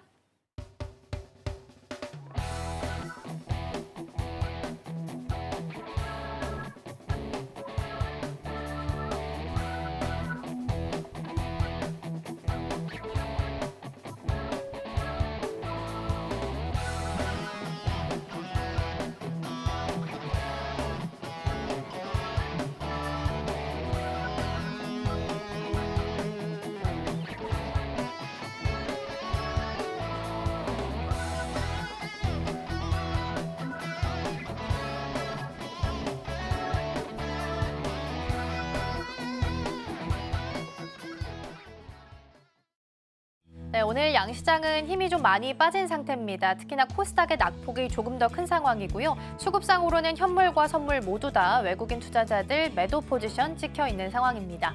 아무래도 오늘 이제 미국 증시는 조기 폐장에 이어서 휴장 예정되어 있고요. 다음 주에는 관세 데드라인도 다가오고 있어서 아무래도 시장 안에서 관망세가 펼쳐지고 있는 것 같습니다. 종가까지 흐름 같이 체크해 보시면 좋겠습니다.